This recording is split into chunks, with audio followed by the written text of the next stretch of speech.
Welcome to the Parts Unlimited Unadilla GNCC.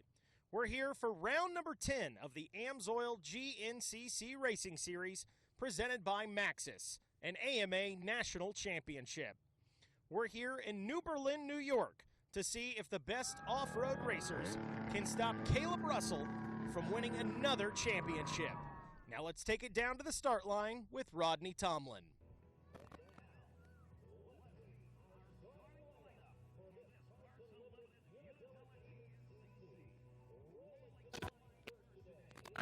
GNCC champion in ship number 5, riding aboard the number 1 from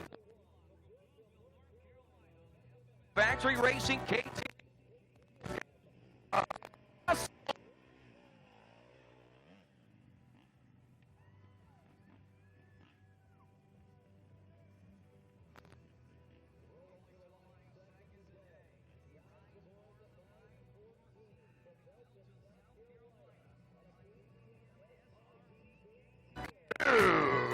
Baylor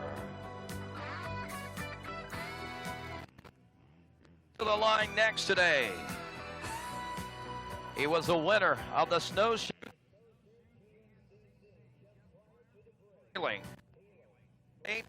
of Washington out of the town. He's rough. He's rowdy. Ricky Russell. Rolling to the line next aboard the number 3-4 Belton, South Carolina on a Rocky Mountain ATV MC KR4 Husqvarna, Grant Baylor.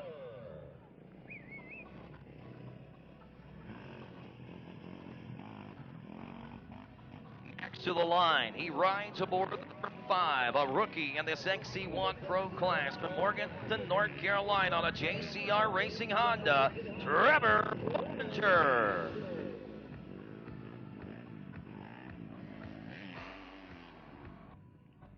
Rolling to the line next, he rides aboard the number 4 from Cookeville, Tennessee on the Beta USA Beta, Jordan Ashburn.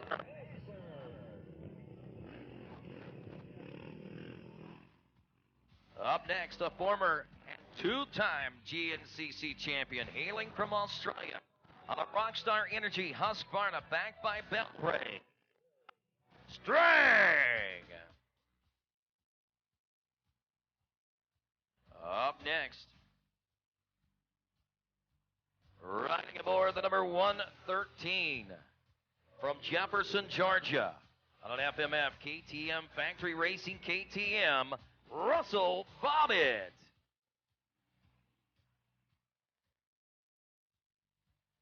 To the line next, riding aboard the 264 on a Coastal Racing Rockstar Energy Husqvarna, Ryan Sipes.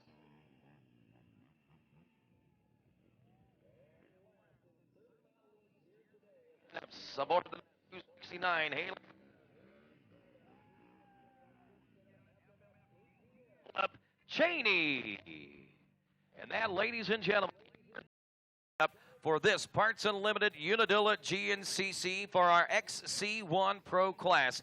And as we get set to embark upon this battle here today, we are right now ready to pay tribute to some moments in America that may at times seem like obviously the worst times in America, but at the same time, it gave us the opportunity to see the best in the Americans that we are here today. And of course, to celebrate here today, I'd like to introduce Mr. Tim Cotter.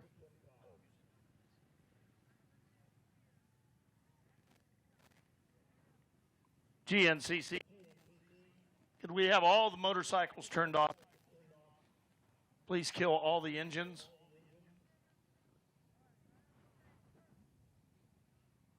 I still hear somebody back there. If you could just turn your bikes off.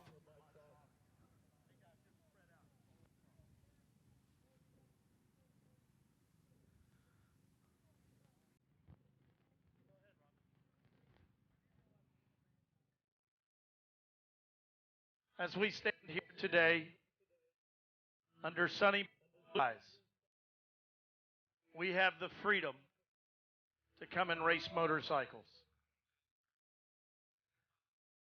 I would like for all first responders, if you're a fireman or an EMS worker or a nurse or a doctor, please come forward and join us on the front row.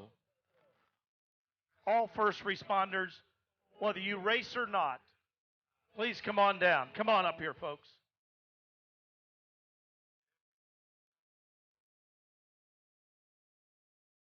If you are a military active duty, guardsman, or a veteran that has been in our military, please join us on this front row.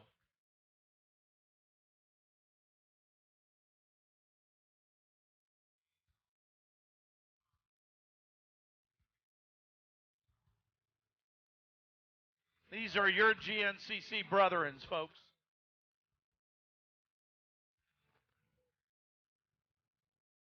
Come on down.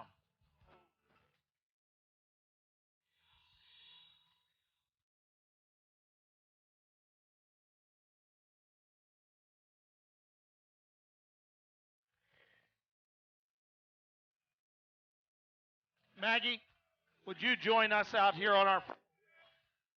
Maggie McNally Bradshaw, the chairman of the board of the American Motorcyclist Association.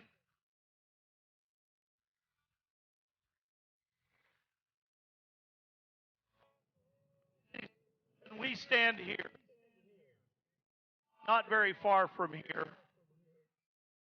on 9/11.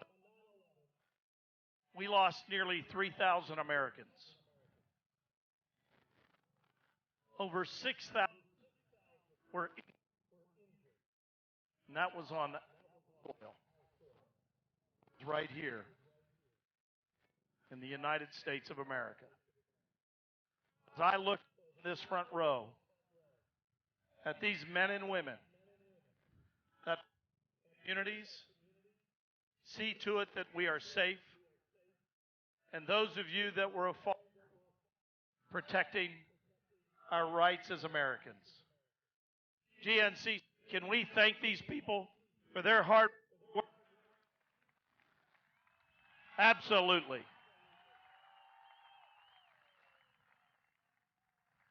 These people are heroes.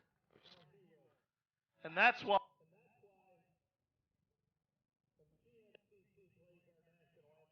we all stand together as American GNCC family members. Introduce Ricky Towery. Every round, 13 rounds, Ricky Towery gives us our blessing. When Ricky Towery says, amen, all is right with the GNCC world. Ladies and gentlemen, Ricky Towery. Thank you. Hey, let's go, Lord, and let's have a word of prayer together this afternoon. Heavenly Father, you bless us with such a beautiful day to come back after the summer break and join this sport that we love dearly so much.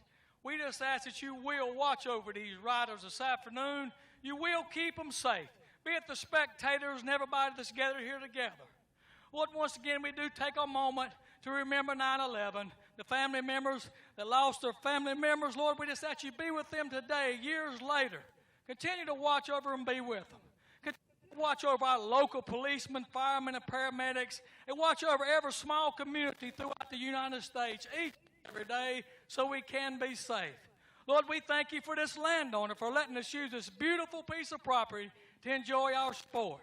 Lord, once again, we want to take a moment to ask a blessing on the storm victims in Texas and in Florida. Lord, it's going to take them weeks and months to get their lives back in. We know you are in control of everything and every day. Continue to bless us, Lord. Take us home safely so we can get back together. And we thank you for your Son, Jesus Christ. Amen. And now, ladies and gentlemen, if you would, please remain standing. Stand at attention and cross those hearts as we honor the greatest nation in the world with the play of our national anthem.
Well, there you have it, folks. The stage is and GNCC Racing is set to resume with the final battle of 2017 here at Unadilla. And, of course, we will be turning our attention to Masontown, West Virginia after about 3 hours. But right now, we've got some 3 hours of intense racing that is about to embark upon us. Of course, the XC1 Pro class is Caleb Russell is looking at securing his 5th consecutive championship. The absence of Thad Duvall with the injury at the IS has certainly turned this championship around, made things a little easier. But as Caleb knows, it's not going to be a gimme type situation. He's going to have to work for championship number 5 to tie Scott Summers and Rodney Smith. And he's only 2 wins away right now from tying the all-time wins record on 2 wheels. So Caleb Russell, a little legend, if you will, there on row number 1. But I'll tell you, there's a lot of folks that want to take him off his throne today. XC2 class, we got Josh Toke back there trying to continue his winning ways, the phenom out of the Northeast. And, of course, there's a lot of hungry characters and a whole host of them ready to do business with him today. And how about row 3, the FMF XC3 125 class? I'm telling you, folks, that one's going to be a barn burner. Luke Renzen in from fresh off of motocross racing and the Traders Yamaha racing team. He's said he's wanted to do one of these for about 5 years. He borrowed a 125, and he's out here with us today. Also, strikers here, and, of course, the return of Jack Edmonds. Thomas, and back with us once again on row number 3, Paul Whibley, a former and 2-time champion in the XC1 class. He's have a little bit of fun in this XC3 class, and we've got ourselves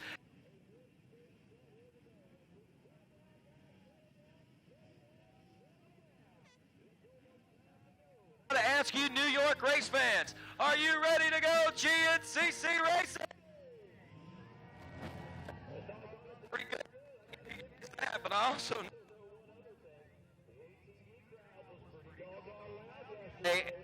know one thing.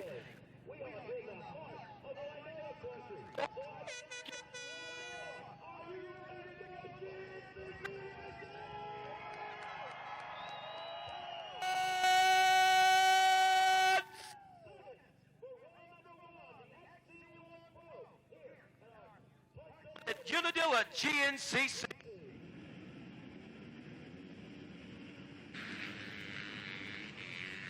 Around the first turn, we roll Rick. Anyone looking for a pole shot and $250 is Russell Bobbitt right behind him as they try to sort it all out the rest of the way to the XC. Lights now. Craig DeLong, Benjamin Kelly, Jesse Francis, Samuel Evans, Dylan Austin Lee, Hayden Halstead, Joshua Toad, Brendan Reed, Michael Witkowski, Jesse Borg, Dylan McRitchie, Damon Rummel, Lane Michael, Tegan Temple, Tristan Landon, Zach Nolan, Chris Petty, and Trevor Barrett. 10 seconds.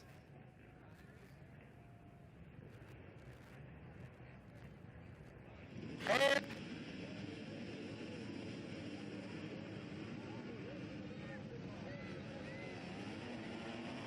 it is going to be 7.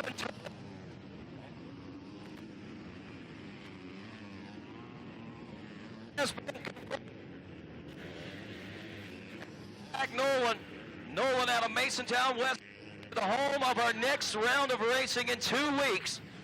What a great way to get the momentum race. FMF XC3, Paul Whibley, welcome back. Jack Edmondson, welcome back. Jason Luke Renzel, welcome to GNCC. Mark Carrasco, Nate Smith, Joshua Atkins, Michael Stryker, welcome to GNCC.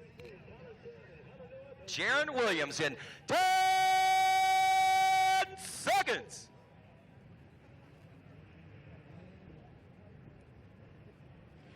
And they're off.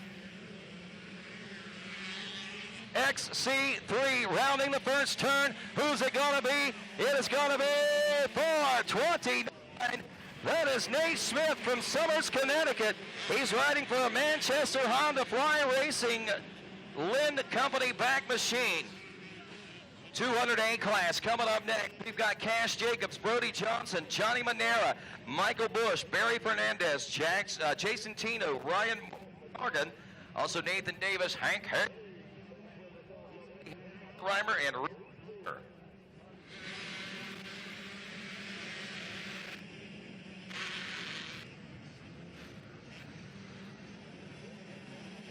in this one, KTM pilot number 5, 6, 7, 8, Valley, New York. 258 class, 45 riders in this one, including Jesse Ainsley, Chase Hayes, Eric Douglas, Caleb Robert, Frankie Panino, Zachary Toth, Scott Greipel, Nathan Tasha, Matthew Davis, Anthony Tavani, Hunter is to go for Thomas Dexter, Alan Teagarden, Owen Gee, Andriani, Cole Wilson, Rello, Jonathan McDougall, and here at the stripe, it's going to be the 28 machine, Jesse Ansley, Mecca City, Florida, on the RPM Racing TF Suspension Central Florida back machine. Next to the 4-stroke A lights, Justin Murphy, Connor Keegan, Ryan Slopko, Caleb Stone, Brian Post, Bolton Garab, Brendan Poling, Cole Madison, Jeremy Dodlin, Tyler Brandon, Francis Ume, Frederick Boudon, Paul Petrin, Matt Tavani, and Braden Moore in 10 seconds.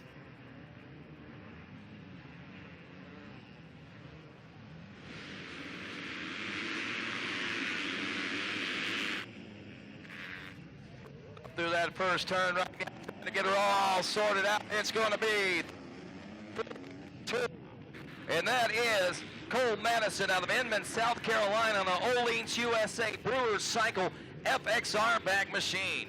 Open A coming up next. Brady Myers, Zach Russell, Connor Smith, Spencer Hoyt, Timothy Steiner, Levi Keller, Tyler Bruton, Ben Parsons, Jake Hines, Trevor Cobb, Ted Chesbro, Ty Kipp, Marcus Scott Cannell, Troy Turnberg, Dakota Jordan, Ben Bowens, Jim Stein, Zachary Clayland, Nicholas Hunter, Brendan Bernard, and 521. It's Kobe Becker from Zanesville, Ohio, on a Bonsai Engines Morgantown back machine. Lead. That ain't class. Joe Marsh, Big Sam Forrester, Dustin Ulrich, Jared Hoffman, Jesse Arsenal, Wasley, Texatera, Guileros Melo, Stephen Ryan, TJ McMahon. Also looking at Sean Gillespie, Clayton Weaver, Michael A. and Brandon Woodsman, A.J. Snively, and Donnie Hopkins. I believe that's Woodmansey. But here it is.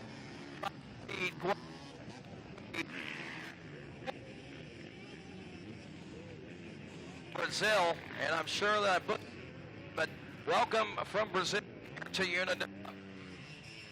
Junior A-B, Garrett Boothrod, looks like Malboni, Ricosha, Matt Jacobitz, Nick Labasco, Nick Bush, Lucas Tower, and Chris Crispin.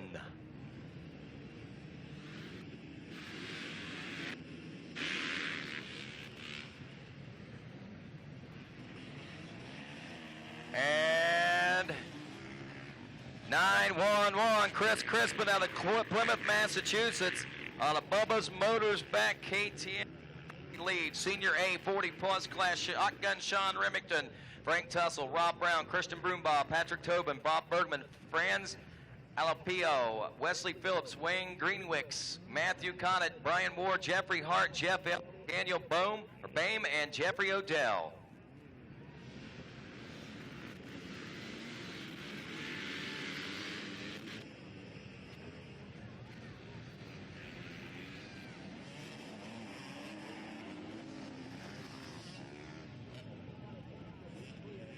Woodford, Vermont, 41-year-old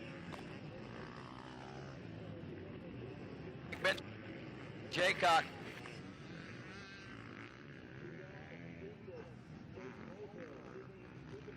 Was Matthew Laurent, Devin Sweet, Tyler Centrino, Jake Arias,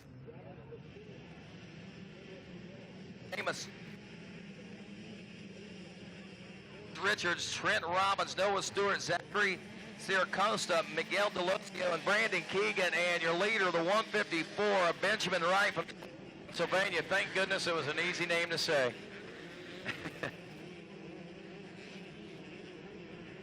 That B 30+ class coming up.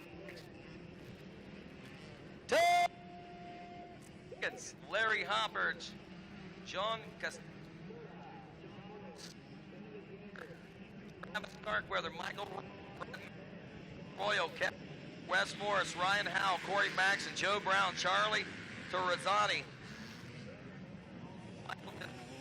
Decimoni, Neil Hood, Jordan Overfield, and Dave Yahtzee. That was your vet B.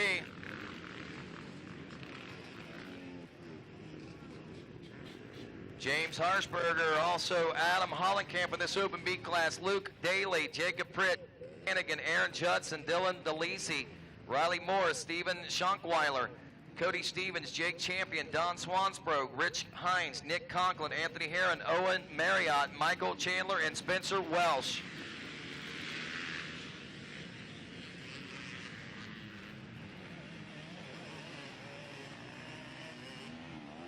.428 on his helmet, Cody Stevens out of New Cumberland, West Virginia on that Kawasaki, grabbing the early lead. Senior B, Jeffrey Flynn, Phil Tram, also Stephen Gulick, Hector Snethen, Justin Greenshaw, Benjamin Law, House, Mark Proper, William Key, Jeffrey Post, Justin Hildebrand, Stephen Turner, Scott Planty, Michael Packwood, Kelly Laborde, Scott Grenier, Joe Maurice, Darren Darmos, and Gregory Richardson.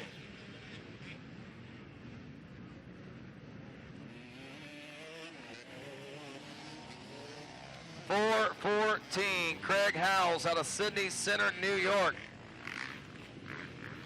Up next, 4-stroke B lights. Yeah, this is a lights one. Only 4 riders in this class. That's crazy. Benjamin Marty, Jake McKenna, Adam Parker, and Hunter Scott.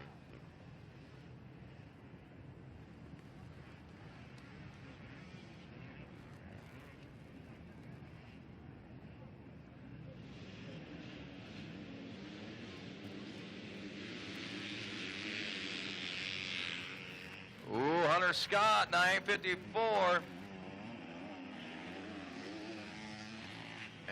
And, ooh, that's who it's going to be. And up next is 250B class. Chase Sweden, Du Bois, also Mike Vandeleiner, Sean Shalaby, Devin Luoma, Tim Livingston, Matthew Livingston, Stephen Hoyle, Jacob Larson, Flynn, Tyler Hancock, Lucas Place, Michael Losa, Ryan Hines, Jason Keefe, Blaine Kimry, James Perkins, Paul Crutchlow, Dakota DeVore, Evan Stewart, Jacob Whiteways, and number 58 out front is on a Universal RS Tree Drop Films backed Husqvarna machine. As we look down the time, we can see that all of our rows have taken off. And that right there is the start. And, of course, the big question is now, what's going to happen over the course of these next 3 hours? How's Caleb Russell going to fare without the challenges from Thad Duvall? Will someone else step up? What's going on in XC2? And how about that mad, crazy race that put up in the XC3? Just now getting underway, folks. Stick around. GNCC Live continues after this. Your jumps and your trails. Isn't it time you give your daily driver the same love? AMSOIL Signature Series Synthetic Motor Oil delivers 75% more engine protection against horsepower loss and wear than required by a leading industry standard. AMSOIL also offers a full family of dirt bike lubricants, giving you above and beyond fortification for your weekday and weekend vehicles. AMSOIL, devoted to protection.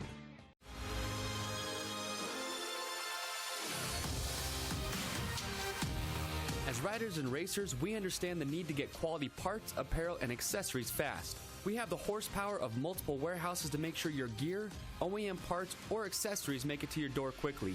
Check out our easy-to-use website and experience customer service that takes the whole shot. RockyMountainATVMC.com. Get ready.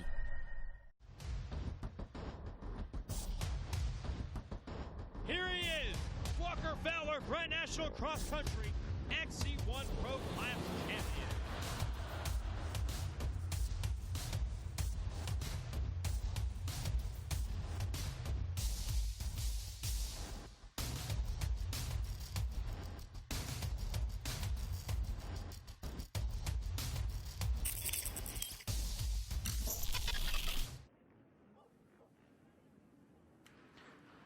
And welcome back to GNCC Live. I'm Mikey Waynes. I'll be joined in a moment with Rodney Tomlin as well as Johnny G. Johnny Gallagher will be in the booth with us today as well as usual.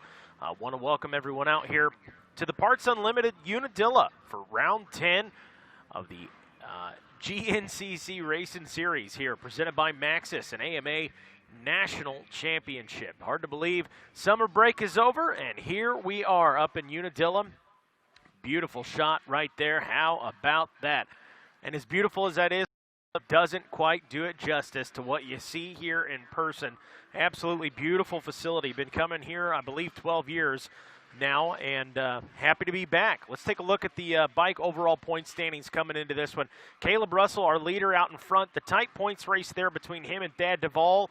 It's going to be a thing of the past. Thad Duvall, suffering the injury, is not here today, not racing. That's the big story.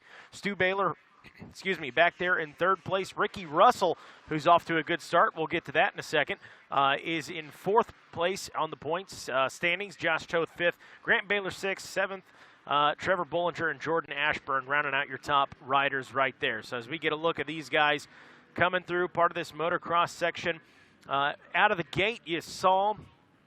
Yes, Ricky Russell in the lead. That's actually what I saw last on the motocross section there. So Ricky Russell, your leader out in front. Last we saw, it was Caleb Russell directly behind him, not giving up a whole lot of time right there. I believe, is this our pros coming through right here? So I believe that might have been Ryan Sipes moving through. But out of the gate, out of the whole shot, it was Ricky Russell taking the whole shot, and Russell Bobbitt behind him in second as these guys are working their way through this section now. So hopefully we'll get some more good shots of these guys as they come through. Out of the XC2 class, it was Zach Nolan taking the whole shot, and out of the XC3 taking the whole shot was Nate Smith. So that's how we're starting here, from XC1 to 2 to 3. And again, the big story coming in here today in Unadilla is the no Thad Duvall. He's still battling that injury that he suffered right there in the ISDE, and not here today. So a heartbreaker for him. Coming into this one, a lot of talks between him and Caleb and how that point standing was going to play out as the season went on. And now we'll never know. We may have to wait till next season. Not sure. That has not really alluded to how soon he'll be back. We certainly wish him the best, and can't wait to see him back out here with us. Who is out here, though? Paul Whibley in the house today. Paul Whibley's out there. He's back out here racing with us, as well as Jack Edmondson. Jack Edmondson is racing with us, recovered from the injury. So good to see him out there, and he's going to be battling for that FMF XC3 spot. So that'll be a fun one to watch today. So no shortage of storylines, no shortage of action for us here today at the Unadilla Motocross Track.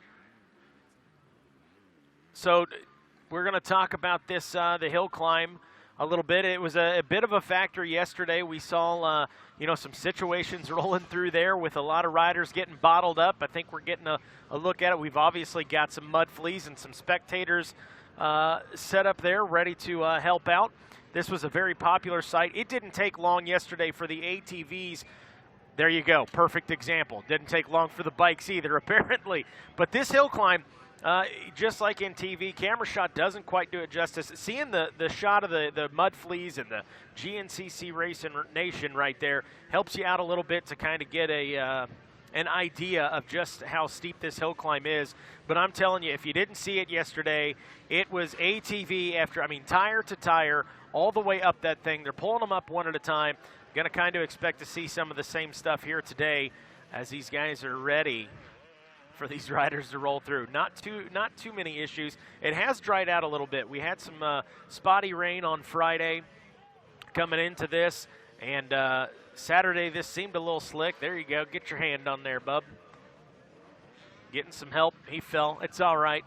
Jump back up. That's what the mud fleas are for. Come out in full force with us. Love having them. Couldn't do it without them. I mean, honestly, we couldn't do it without our mud fleas. We need them. You hear everybody on the podium once they get these races finished, and they start thanking everybody. I want to thank you, everybody out there who helped us get through the track. That's you guys, man. They couldn't do it without you. So here we go. We're checking in now. So let's check our scoring. Ricky Russell is still your leader out there. Ryan Sipes, that was Sipes we saw a moment ago. So Sipes, the 264 Husqvarna out of Ekron, Kentucky, is a second and a half. To be exact, it's 1.719 seconds between Ryan Sipes and Ricky Russell. That was Caleb Russell in third place. Caleb is only 2 seconds off that pace. And then fourth place is the number 4 of Jordan Ashburn. Jordan Ashburn only a minute and a half off the pace of Caleb Russell. And then, boom, there was Russell Bobbitt. Russell Bobbitt was second off the start. He is now back in the number 5 spot, the number 113 out of Jefferson, Georgia on the KTM. And the distance between him, or the time between him and Jordan Ashburn is 5.265 seconds. We'll call it 5 seconds. Josh Strang back there in 6th place, the number 114. Stu Baylor, the 514, Stu Baylor Jr. is back in 7th. It's an 11-second difference. That's our biggest gap so far between 7th and 6th place. And Trevor Bollinger checks in 8th. Who else have we got? Let's see. Well, wait a second. We've got an XC2 guy. Lane Michael, how about this? A man on a mission. Lane Michael trying to send a message early with the time adjustment. He comes up out of the XC2 class, and that bumps him up into 6th in the overall. Lane Michael, a guy that has flirted a little bit with a podium position this season in the top 3 overall. Hasn't quite gotten there yet, but his eyes are on it, and he's off to a good start right now. He's in 6th out of the overall. So that bumps Josh Strang down to 7th. That puts Stu Baylor in 8th. 9th is going to be Trevor Bollinger. And Grant Baylor coming off the win there. And John Penton, he is back in 10th place. So there is your top 10 after 1. Fastest lap time right there was a 17:36. So well under 20 minutes. So a 17-minute and 36-second lap time for Ricky Russell, our leader out there, the number 212. Also got the whole shot this morning, so good start for Ricky, but he's got a few guys knocking on the door. It was Ryan Sipes behind him, the number 264, and it was the number 1 of Caleb Russell behind him in 3rd. So seeing these guys, what's Caleb Russell going to do? It's been a while since he's been in the center of that box, so we're going to see if Caleb can't right the ship, so to speak, and get back to the center of that box. I certainly is still eager and still focused and still ready on this season. It's got to maybe do something to his mind a little bit that is not out there. I don't know. Maybe, maybe not. But I'm leaning toward maybe not. He's a professional rider, and you know his focus is out there just picking up a win here today at the Unadilla. So there's Caleb's mom right there, as always, checking things out. Let's move some of these rocks, guys. You can't say enough about her. She's always out there helping point lines and checking things out for everybody. Same with Vicky Fowler. I guarantee you, before this race is over, you're going to see Vicky Fowler out there as well. You'll see her. Won't be able to miss her. Shirt. We'll point it out to you. We've got our Harvard grad out there, apparently, or at least she bought the sweater. So here's another look at that hill climb, and you can see, I mean, just the fact that they're moving some of those rocks around tells you that they're slick. There's our very own Chelsea Taylor getting some camera time. How about that? She must be out there working on some social media for us, maybe capturing some good shots of the riders coming up the hill climb. But just the fact alone that those folks are out there trying to move some of those rocks around kind of tells you what they were battling yesterday. It was slick through there. It's a lot more slick than today. As a matter of fact, if you were with us early on, you saw them. They were actually watering down portions of the track. So we didn't have that yesterday. Didn't have a need to. But today it's dried out. And listening to the pro riders this morning talk about the race and their expectations coming in today, they had a pretty good feeling about this track. It's a bit of a shorter track compared to what we're used to running. And a guy just hopped in the booth who's going to know a heck of a lot more about this track than myself or Rodney, and that's Johnny Gallagher. What? You say Johnny Gallagher's a know-it-all? Is that what you're saying? Yes, that's it right there. Bingo. Look, man, I've been called worse. Hey, I'll tell you what. I'll call you a lot better things too, because man, very impressive summer this summer, man, and we'll talk about that in a few moments. But man, looking at this track, Johnny, you were out here yesterday, and I got to say, after nearly 1,000 riders earlier this morning with the youth racers, well, basically since you were on here yesterday, 1,000 riders nearly on this racetrack, it actually looks like a lot different than it did this time yesterday at 1 o'clock. Yeah, you know, it has to do not only with the 1,000 riders, as we see Caleb's mom doing some track maintenance there. Looks like one of the Coastal guys are with her as well. But, you know, I think the biggest thing is there's some issues with this place not having enough moisture normally, where we got that rain this week, and it kind of packed everything together, so everything stayed real tight. Well, then yesterday we kind of aerated the track and opened it up and let all that moisture breathe, got some, you know, good air in there and dried it out, which was great. But now is when it comes apart. So I feel real bad for these 1 p.m. guys, you know, the pros and our XC2 and all the, you know, the amateurs that are racing this afternoon, because this track is fixing to go to heck in a handbasket real quick. But, you know, honestly, that's the part of what this is about here at Unadilla. It's a rough course. You know, it really separates the men from the boys and or the women from the girls in the case of the WXC class. But it's a tough track, and it really does a lot of separating base, not only on your fitness, but kind of your ability to commit. As we see the XC1 guys working there with you, looks like Ashburn, and it might have been Caleb Russell, who just was up the hill as well. So we can only assume that we've got the same running order that we saw earlier, which was... I've been following the radio traffic since basically we went to commercial break right after the starts. There is the Stu Baylor. Stu Baylor coming up. Stu's not really far off pace right now, but honestly, the battle up front right now between Ricky Russell and Ryan Sipes, they've been flopping back and forth. Basically, Caleb's been working his way up into position, so this is about to get good as we roll through this second lap of racing. I say by the end of 2 and maybe 2.5, this pace of this race is really going to heat up. Yeah, you know, and as we're watching here on screen, it looks like the top 4 have now broken away from the 5th place ride, the 5:14 of Stu Baylor, and they're right coming by the front of our RacerTV studios. Ricky Russell looking good, looking confident, but he has got the man behind him on the moto track. I tell you what, folks, if there was anybody you do not want behind you on this Unadilla motocross track, his name is Ryan Sipes. And Jordan Ashburn making that beta sing there in 4th, hanging real close to the rear wheel of Caleb Russell. So the top 4 all within just inches of each other, working their way around. Folks, if you're not lining this Unadilla course, do it now, because it's fun to watch. Here comes Stu Baylor. He was 9th place. He is now up to the number 5 position as we see him going. He's probably within 20 seconds or so of that front pack of riders right now. There goes DeLong now, it looks like, as we switch back out to that FMF PowerPoint section of the race course. And as far as DeLong is concerned, I believe he is about 12 seconds back behind Lane Michael, who has the lead in this. He was 7th place overall whenever they checked in there a few moments ago, but it's Lane Michael, it's Craig DeLong back in the number 2 spot. Jesse Grom only 3 seconds off the pace of Craig DeLong whenever they checked through at the end of lap number 1. Yeah, and Grom was right there behind him again, along with that number 206. He just won't go away. Josh Toth, you know, he's been killing it all year, and this is the race, really was his breakthrough ride here last year. First ride on that MFAB M-Pro Yamaha, came out swinging, won it, and, you know, got on a tear ever since then, and has been virtually unstoppable this year. Lane Michael snagged a win off him at one of the rounds, but other than that, I believe he's won the rest, or nearly the rest of the races this season so far. There we see Mike Witkowski, the 282 RPM KTM team. Those guys are actually running the custom graphics this weekend for Motorex, one of their sponsors. They switched it up.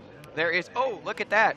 Zach Nolan, the 721, having some struggles, and I think he actually made a pass out of the deal. Did you see that? Well, Zach actually got the whole shot, if I'm not mistaken. As we're here at the 3.3, I think this is our leaders going by. That's still Ricky Russell and Ryan Sipes running 1 and 2. There's Caleb Russell not far off the man. And right there is the number 4. So, Johnny, these front 4 are very tight right now, but here's what we're watching. How much or can and is the 514 starting to close up on these front 4 as we wait for him to check in. There's a lapped rider already in this one, so you know that things are really picking up out there for these riders. There goes Baylor by now. So still at about that 20 or so second gap, maybe a little bit more than that, but regardless, he's got a free track basically between him and them. If they get in that slow stuff, it's going to be a 5-man battle here soon. And just behind him is the 113 of Russell Bobbitt, followed by the number 5 JCR Honda of Trevor Bollinger. And, you know, Bollinger is one that I think is kind of trying to really find his stride here in that XC1 class and sitting in 7th within striking position of a top 5. Oh, look at this. We got some riders having some struggles on this FMF PowerPoint. That looks to be one of our XC2 riders. There's Sam Evans working his way by. There's Jason Thomas from that XC3 class. And we're trying to get a number on this guy. It is the 399 machine. He did not make the hill climb, and wow, he's having some major struggles there, pushing and pulling. He's got multiple people helping him, and the rest of these guys are trying to get the job done and get around him because he is in the main line right now. Guys, really kind of does justice, you know, looking at that from this angle, just to see just how tough. Anthony Frederico is who we're looking at right there on the number 390 machine. I believe it is a 399. He's out of Gilbert, South Carolina, checked in at 12th place at the end of that first lap, Johnny. So you can see even those top front runners are having some struggles. And look at this, our 125 class starting to make their way up the hill now. Yeah, that was actually, that looked to be the number 99 of Cody Barnes. I know he had the XC3. Was that Barnes? Okay. It was definitely Cody Barnes, but he had the number plates like he was running XC3, and I thought he ran 258. Right, and I know Paul Whibley is 99 in the XC3. So. Okay, so maybe we got 2 number 99s out there, so that was probably Paul Whibley then. You are correct, because that was definitely XC3 number plates. So Jack Edmondson, when we check in, they checked in 20 seconds over Jason Thomas. Jason had another 17 seconds over Paul Whibley. Hunter Neuwirth out of Plantation, Florida in 4th. Michael Stryker, one of our visitors here from the MX world, is running in the number 5 spot. Connor Sheridan out of West Suffield, Connecticut is 6th. And Luke Rensland from the Traders Yamaha team, motocross rider, a former Loretta Lynn standout, is running in the number 7 spot. Yeah, you know, look at this. We got these guys wheel to wheel again. The top 3 look shaking out just a little bit on Jordan Ashburn, but they're still pushing the pace real hard. So right now, just waiting to see, again, I myself personally waiting to see if the 514 is going to get up in the mix of things. And I'm also interested to see how things are going to pan out between those two up front. Here comes Baylor now. He's pushing. You can see that he's also got, that's a lap traffic, I believe. That's hard to, well, I guess we are on a shorter track. So these guys are hitting that lap traffic a little deeper and a little quicker. So it's going to get deep fast, I'd imagine. Bollinger has now made the pass on Russell Bobbitt. So as we said, you know, he's a guy that's really looking for kind of try and get some momentum going, really establish himself within this XC1 class after being so dominant in XC2 last season. So, you know, now that he's on the gas, making some passes, I tell you what, him and Stu Baylor have ridden together quite a bit. If he can get to the rear wheel of Baylor, that'd be a good place for him to be to try and work his way up towards that front 4.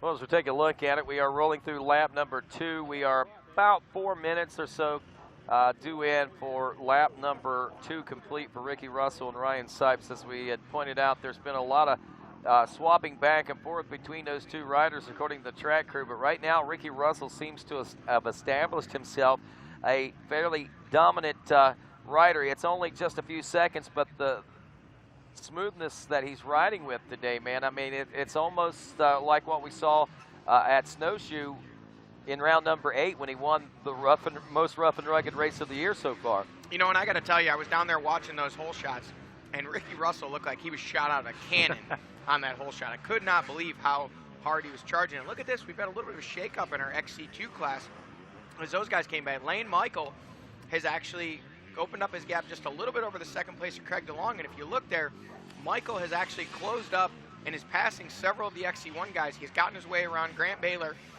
and has worked his way up to inside the top 10 overall physically. So we'll have to wait and see what that means on corrected time as he's putting in a torrid pace, which he's known to do early in these races. But it seems as though Craig DeLong is actually trying to match his pace early in this one. And those two have now opened up quite a bit of a gap. Jesse Grom is back to 5th. It is now Ben Kelly who's worked his way around Josh Toth for 3rd and Toth in 4th. So those two New Englanders are hooked up and trying to push their way up towards the front of that class. Well, I tell you, they probably couldn't have found a better place and a better time to make that happen, as this race is one of the more challenging races on the circuit. And again, it may not necessarily, terrain has a lot to do with it, the rocks and the hill climbs and stuff, but it's just the sheer number of riders on the size of track that it is. A 10-mile course. Now, don't get me wrong, 10 miles, and that's really putting together a lot of work to make 10 miles out of this. Normally we're closer to 9 miles, but man, the track crew really went to work this year. Our hats off to Ryan Eccles and Jared Bolton on the extra work under the guidance and direction, of course, of Jeff Russell out there. Have put together another great racetrack, and one that has a lot of the, well, basically the same elements that we've known in GNCC, but I don't know, it seems like a pretty good flow to me, Johnny. I know you rode it yesterday. You know, I was after the last race, we had maybe some issues or some things that I didn't particularly care for with the way things were put together. You know, everybody has their own style, but this track was awesome. They did a great job. I mean, yesterday the track flowed well. There was lines for passing. Anywhere that there was a potential for a bottleneck, they really put in the extra effort to make sure that there was ways around it.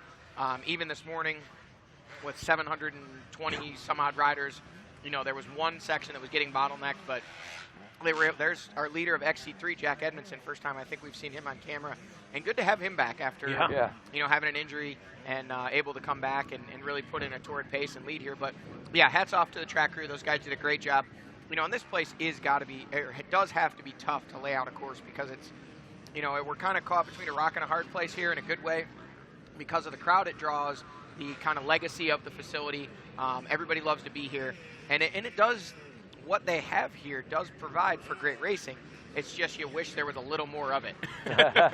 So if the, you know, the property owners, I know they're here this weekend. You know, if you guys want to we can get a collection plate, pass it around, maybe buy up a couple acres on either side to open up some more woods for next season. That'd be great. But nonetheless, what you have here is awesome. It's a great facility. To get to, I think the biggest thing is just to get out and be able to ride that Unadilla Valley Sports Complex motocross track, which, you know, when we first came here in 2005, you know, it was a big deal that they let us ride on that moto track, because previously that had not been allowed under any circumstances ever. So it's super cool, and I think that's why a lot of people do make the trip just to come here, because of the history of the facility. I agree with you. You know, that is a lot of the lore, and I talked to a gentleman yesterday morning. He came up, introduced himself to me, and he said, you know, I've been coming to every event at Unadilla since its first race back in the late 60s. He has come to every motocross race. He comes to all the ATV races, comes to all the GNCC races. If there's a major event here, he comes. He comes for the MX Rewind that they have. He says he loves Unadilla, and to see the things that he has seen in the history that he has seen made here, in not only Unadilla history, but American motocross history and off-road history. He says it's just been it's great for him. He loves it. You know, speaking of making history, Rodney, this is history in the making right here. We've got what we consider a bottleneck. This is the FMF PowerPoint, and these guys did not make it. So there's rocks flying, dirt flying, a bunch of human chains, and they're getting these guys up. But, yeah, I couldn't agree with you more. That gentleman, obviously himself now, is a part of the history here, because he's, you know, not only been here for all of it, but like you said, the things he's gotten to see, the championships won, the first-time winners, the last time races. It's this place, you know, when it comes to American motocross and American off-road, you know, Unadilla Sports Complex is and will always be an iconic facility.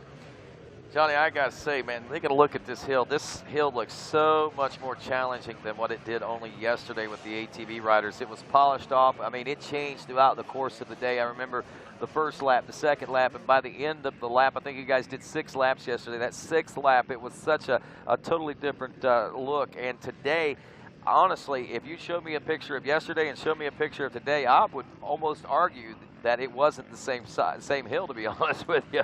Yeah, I couldn't really argue with you there. It does look quite a bit different. As we see our leaders coming through, Ricky Russell is out of the frame, so he has actually now opened up a gap. Actually, Ryan Sipes we've got scored in at first. Caleb Russell in second. Ricky Russell's dropped back to third according to timing scoring. Caleb is only a second behind Ryan. Now Ricky is about 7.6 seconds back of Caleb. Well, there we go. So that's why we didn't see him. We thought he was out of screen, or I did. I was still looking at the ticker on the top, and I guess it had not yet updated. So Sipes now leading the way to 264. It's showing the 212 Yamaha of Russell in second, but that is actually KTM's Caleb Russell who is in second, and Ricky Russell, the 212, is in third. Fourth place on that See, now they're showing it. It's Jordy Ashburn, yeah. Yeah, we're a little messed up here because we did see Stu Baylor come through, and he is ahead of Russell Bobbitt. So we're don't just ignore that ticker at the top now for folks that listen to us. So the fourth place ride, there he is of Stu Baylor, the 5:14. It updated. And, and by the way, Baylor's only 24 seconds back of these guys right now. So looking at lap times right now, 18:24 for Sipes and 18:23 for Caleb Russell. For Ricky Russell in 18:34, so he slowed down a little bit. Jordan Ashburn in 18:30 and an 18:36. So Stu is a little bit slower than those guys up front, but he doesn't have a lot to start matching those guys. And look right there, Johnny, the 5:23 of Michael. You said he was solid top 10 physically on the racetrack right now, and I believe you're absolutely right as he checks in. That's going to put him 6th overall on time adjustments. I'm not sure, but probably about 7th, I think, physically on the racetrack right now. Yeah, I think Russell Bobbitt is right there in front of him, so he's physically 7th and 6th when they correct the time because Bobbitt just left the screen, and here is Michael. The 5:23 Coastal Racing Husqvarna, hard on the gas, and man, this kid's speed in these races, I mean, for him to be 6th is nothing. You know, we've seen him in the top 3 several times. In fact, I think he was leading last year at Masontown for a couple laps. But look at that. That's the story of the day right there, folks.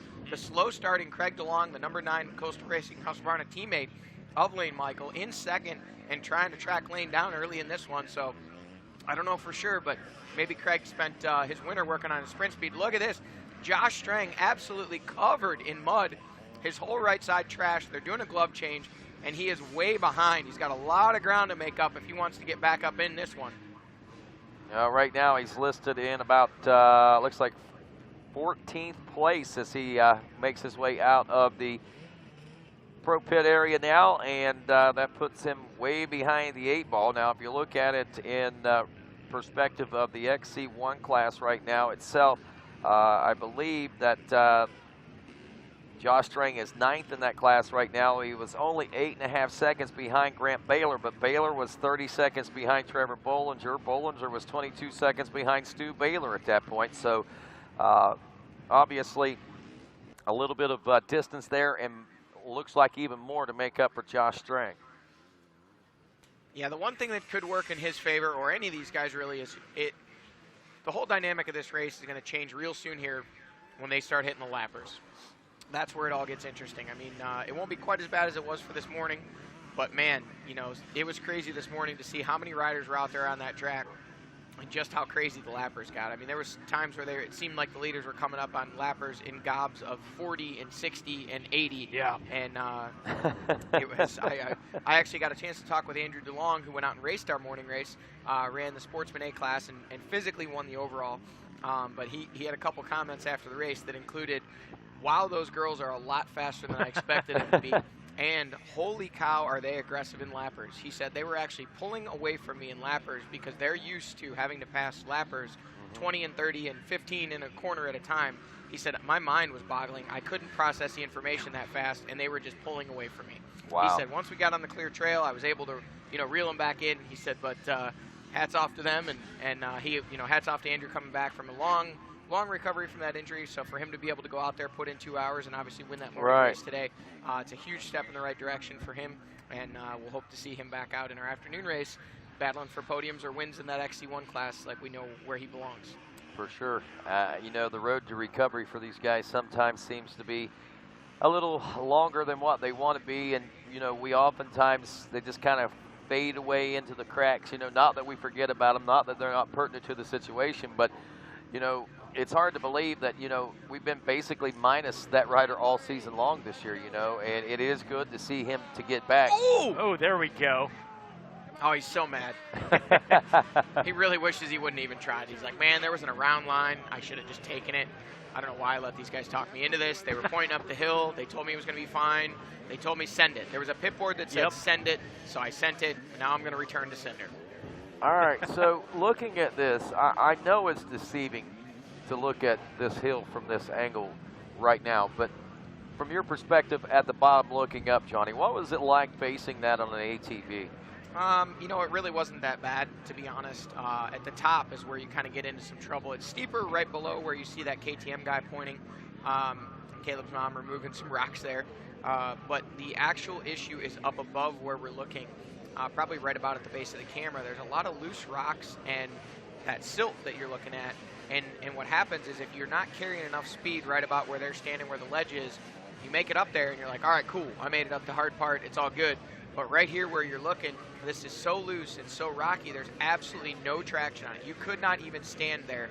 It is so steep and so slippery. So if you don't have enough speed when you get to there, you just dig in and you don't go anywhere. And that was actually what happened. As we see, it looks like Nick Davis working his way up. Not sure what he's doing quite so far back, but now you can see why it is so difficult. We see one of our other riders. We'll see if we can catch a number on him. But now we've got, Caleb Russell and Ricky Russell, both stuck. Jordan Ashburn, Ryan Sipes, Caleb Russell had the lead, went down. And now Ricky Russell is stuck. Look at this, folks. You are getting a front row seat to this action. Literally. There are two people pushing and pulling, and they cannot get Ricky Russell's machine going. He is losing so much time right now. This is going to be really tough for him to recover from. It looks like, did you see Ryan Sipes bulldoze his way up the middle and make the pass? I believe Ryan Sipes took the lead, folks. I think you're right. And Sipes and Ashburn both. And look at that. There we go. Capitalizing on that one is Stu Baylor. I don't know how much time he's going to be able to gain, especially if he has troubles himself, but he got right through it. Man, that right there was a saving grace, and who would have thought that? But man, it all depends. A lot of times when you approach the hill, what is on it, what obstacles are there. If somebody goes down in front of you, you can certainly throw a wrench in things, and I think that's exactly what we just witnessed there with Caleb Russell having his issues on there. I hope we can get a replay on that, because that was pretty exciting, honestly. That Front could be a turning point in this race, quite possibly. What craziness. Did not expect to see that, folks. We didn't even know they were coming. The next thing we knew, we had a, literally in the middle of the action seat for all of it. I think the advantage there kind of went to Stu Baylor when it was all said and done. Hiccup a little bit, but as soon as the camera panned back, I mean, he got right through it. Seemed like he had no real issues, certainly not compared to the other guys, so maybe he can make up some time on this one. Wow, you could tell, man, Caleb Russell was frantically scrambling, trying to get that machine. You could tell, I bet the adrenaline's really pumping in those guys right now. And that might bode well for us as race fans, because that adrenaline pumping now, it might inch these guys up another level there, and we might get to see this battle tighten up and intensify pretty quick. There's Grant Baylor having problems on this hill too, the 314 machine. Oh, and look at that, Josh Toth. Oh, that is Toth. That is your XC2, well, not your leader, but Josh Toth stuck. These guys are panicking, folks. This is changing the face of this race as we watch. Josh Toth is going to go back down now. He's given up on even trying. Grant Baylor turning around to go back down. Wow. And look here comes XC1 riders trying to make their way. That is Josh Strang. Strang able to make it up on that outside. Now it is Austin Lee. Austin Lee. He's stuck. He's saying, pull me, buddy. Turn around. You're much better. Just turn around. Go back down. Give up on it. You didn't make it. The human chains are coming out. We've seen a lot of those yesterday in the ATV races. We're starting to see them form now here on the two-wheel side of things today as well. I think we actually just missed the leaders coming by the front of us here. Wow, this hill is offering up so much excitement. It's not even funny. Let's see if that's the case. There goes Craig DeLong. Yeah. The number 9 machine. So I think those guys have gone through a few minutes earlier, so we probably missed them a couple minutes ago. I think it was Russell Bobbitt, and I thought it was Caleb Russell. Same gear. Look at the spectators in the trees. The bird's eye view. That would be the place to watch from, high up top a tree up there. Don't have to worry about getting hurt. Don't even have to worry about anybody expecting anything out of you. Yeah. Help me up. Can't, man. I'm up in this tree. So there you see some of our riders utilizing the easier lines there as they make that left-hand turn at the bottom of the hill. But there, as we get that back a little further, that shot, we can see just exactly. There's Witkowski. Witkowski, no problem whatsoever for that rider. Hey, representing Indiana right there. I'm going to throw that out. His old Indiana riding days. As we're watching here, so Austin Lee actually has made the pass on Josh Toth, so he got pulled up before Toth was able to go down and around. So that is shaking up the XC2 standings big time, and we'll have to wait until we see exactly what these guys are. Man, my brain is melting right now that we just watched that. These are the best riders in the world, and they just didn't make it up the FMF PowerPoint hill climb. So, folks, if you're here at this facility, other than watching those guys throw some whips over the sky shot, you might want to work your way about 100 yards further down that woods line, head into that hill climb, and check out the action because it's hot and heavy. And I got to tell you what, guys, if you go down there, the way around is about 15 seconds slower. So making it's not one of those things where it's only a few seconds. I mean, it's probably 15 seconds different to just go straight up that thing, at least 10. So at the end of this race, even if these guys give up on that FMF and say, hey, it's too crazy, we're not going to try it anymore, somebody's going to keep it in their back pocket for a last lap pass. Hey, that makes a whole lot of sense right there, Johnny. But I have to tend to believe that these guys, they're not going to, front runners anyway, are not going to take any chances. They're going to go for it. Unless, of course, Ashburn is out front, they're telling us now. So that for the track crew, Caleb Russell in the number 2 spot. So, wow, that little shakeup on the hillside there really turned things around, it looks like. Yeah, and, you know, we saw that when we were watching those guys come through there. We saw the number 4 of Ashburn and the number 264 of Sipes. They were the two that kind of bulldozed their way past on the edge there and were able to make it up past Caleb Russell and Ricky Russell when they were both stuck. And I'm actually impressed that Ricky's been able to make it back around Ryan Sipes because Sipes was long gone and Ricky Russell was still there getting help from spectators for another good 10 to 15 seconds. And another question I have backing up is, if you remember, Ricky Russell was in 3rd and 7 seconds behind. Ryan Sipes leading, Caleb Russell 2nd. And then when they popped up at the hill climb, it was Caleb Russell with Ricky on his rear wheel, and they had both gotten around. And there we see right now, there is Caleb Russell. So don't know if we missed. We did. It was Jordan Ashburn right in front of him, maybe 2 or 3 second gap. Okay, there you go. And that looked like it was Ryan Sipes that just went by there as well. I just caught the edge of his riding gear. I'm pretty sure that was the 264 of Sipes that just came by. And we're going to assume that Ricky Russell also. And there is Stu Baylor. Charging. So he's still making up that gap, Rodney. Your guy's digging. He's coming. There's something about the man behind the 8 ball. You know, for something about that for me, man. I like the underdogs out here. And today, as always, Stu's an underdog. Look at this, especially the number those starts. 5. Sorry, don't mean to cut you off, but look at that line from the number 5 JCR Honda of Trevor Bollinger. He's on the gas, still trying to close that gap to get to the rear wheel of Baylor because he wants a toe to the front, and that's where he thinks Stu Baylor's going. You know why Stu Baylor wants to get on the podium? Why? Ice cream. Ice cream, always. That's right. He hasn't had a chance to have ice cream in a while. It's been a little while.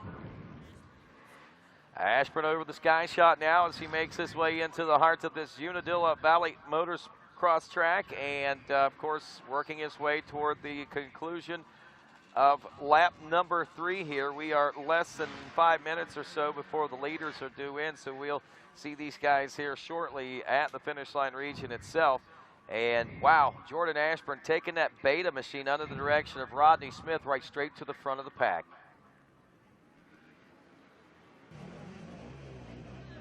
And that's a big change as he was 4th place going into this, heading into this 3rd lap of racing. Or 3rd lap of racing. We're getting ready to wrap it up here in just a moment. Well, congratulations to that guy. He got 3rd place today. Upside down. That's all right. You know, going back to Stu Baylor, he's coming off at John Penton. If you remember, he was a guy that was pushing his bike across the finish line. Shirt was off, heat exhaustion, passed out as soon as the finish was over. So maybe Stu's got that in the back of his mind, looking for a little redemption to start the last leg of this 2017 season out on the right foot. Well, you look at the big picture right now. He is 50 points out of 2nd place in the point standings, and 2 points behind Caleb Russell. Now, theoretically, and you know, you look at the big picture, you say, I think Caleb's going to have this one. You know, he's got enough of a point gap and buffer, but I know that Stu is smart enough to know that there are still 4 rounds of racing left to go. Gain every point you can while you can, because you never know what's going to happen at a race, in between races. Yep. You never know. Could be mechanical failures, could just be crazy, fluky things happen. So Stu is trying his best to capitalize on anything in the future that he can by doing well here today. And you know what? To win, you got to be there. As we see Jesse Ansley working his way up, he motored right up that FMF PowerPoint, no problem whatsoever. The little 13-year-old out of Florida. I think he's 17 now, but we'll wish him all the best as he makes it up the hill climb. There is the 945. I believe that's Stryker, you said, correct? One of our visiting motocross pros, and this guy got some bad information.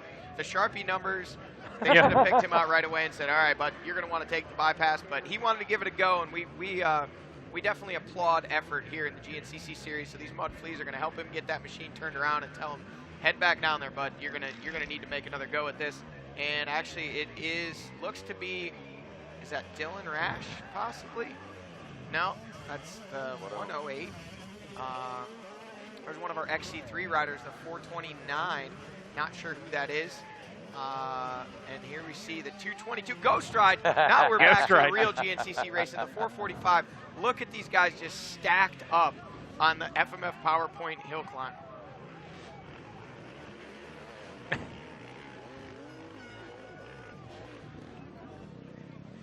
Trying to get our scoring to work over here. I'm going to see if I can't pull it up on the live scoring. Yeah, that'd as be we great. Still got some complete pandemonium there at what used to be clearly the FMF PowerPoint. Now it's kind of like the broken FMF banner PowerPoint. But regardless, it is claiming some bikes out there today. Wow. It has, and that's where the fans are starting to congregate too. I think the word's starting to spread where the excitement is right now, so they're headed to that. And like you say, we are continuing to have some scoring computer issues, so I'm going to let you guys talk about this race for a minute. I'm going to work on this for a second. As we're watching here, you know, we see some of these A-class guys and some of the little bit further riders back in the XC3 class. Given we saw it looked like the 412 of Mark Horesco, he gave it a go. Didn't quite make it, but he was able to get some help to get to the top. But guys, I gotta wonder. You know, Rodney was saying earlier he doesn't think that these guys are going to give up on this hill, but I'm going to disagree. I think this is a risk that is no longer worth the reward. You know, the amount of energy that you expend pushing up this hill, and especially these guys for some reason, they're all taking a bad line. They're taking this right line, and you saw Josh Strang, Jordan Ashburn, and Ryan Sipes go right up that left line. So maybe that's something we need to pass along, or they need to figure out. Well, it's getting crazy here in Unadilla, and what we expected is the unexpected, and Lordy, we have got it. Stick around. What's going to happen next? GNCC Live continues after this.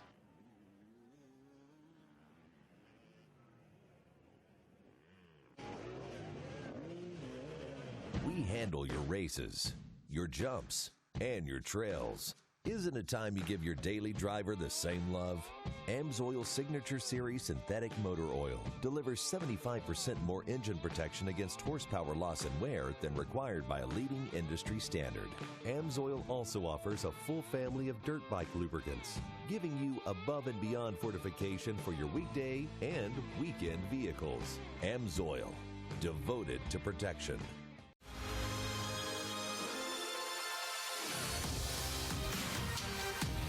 As riders and racers, we understand the need to get quality parts, apparel, and accessories fast. We have the horsepower of multiple warehouses to make sure your gear, OEM parts, or accessories make it to your door quickly.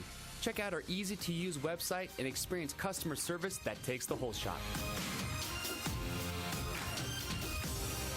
RockyMountain8VMC.com. Get ready.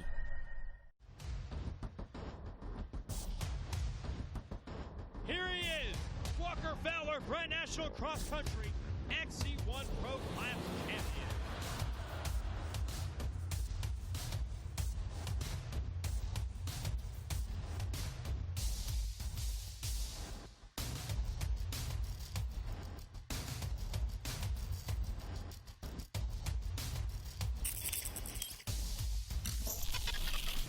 And welcome back to GNCC Live as we pick the action up where Jordan Ashburn continues to lead. And look at this, down through row. It is the number one of Caleb Russell, hot on his rear wheel. We got the Beta and the KTM going at it here. It's a 2017 Parts Unlimited Unadilla GNCC. Ryan Sipes back there as well, the 264. Getting rid of some goggles or something right there as we are neck brace. That was a neck brace, and so we are seeing these guys really trying to lose the weight and try to win the race. There's the 514. Baylor is in. He has closed up quite a bit as we take a look at this. Actually, Baylor is still in the number 5 position as he's 16 seconds behind Ryan Sipes. Sipes is 3 seconds behind Ricky Russell and only 1 second behind Ricky Russell, or ahead of Caleb Russell's ahead of him, and then Jordan Ashburn only a second. So doing the math right now, there is 7, 10, 11, looks like 20, about that 25-second gap that we were looking at. So really, we thought that maybe the 5:14 had gained some time there, but I think in essence he's still about 25 seconds from the front rider out there. So he's still got some work cut out for him, but I know that he's got to be feeling pretty pumped right now. Looking at lap times, a 19:05 for Ashburn, a 19:15 for Caleb Russell, Ricky Russell a 19:14, Ryan Sipes dropped to a 19:26.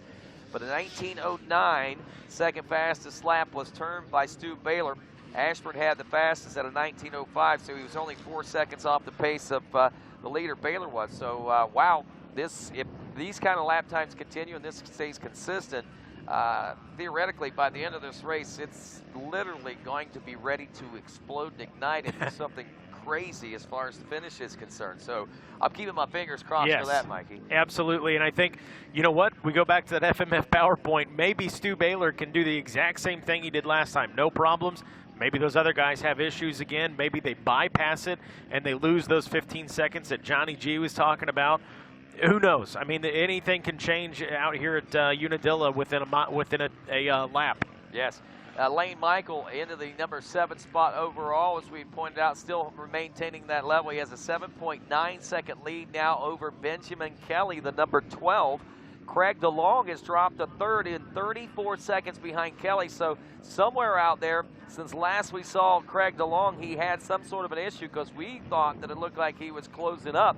Josh Toth in the number 4 spot, and again, we got to remember Josh had those issues on the hill climb as well. 49 seconds back now in the 4th place position behind Craig DeLong, who is 34 seconds behind Benjamin Kelly, and another 8 seconds. So when you start doing the math right now, you're looking at about a minute and 30 seconds from your leader in points, Josh Toth, to the 1st place position of Lane Michael up front.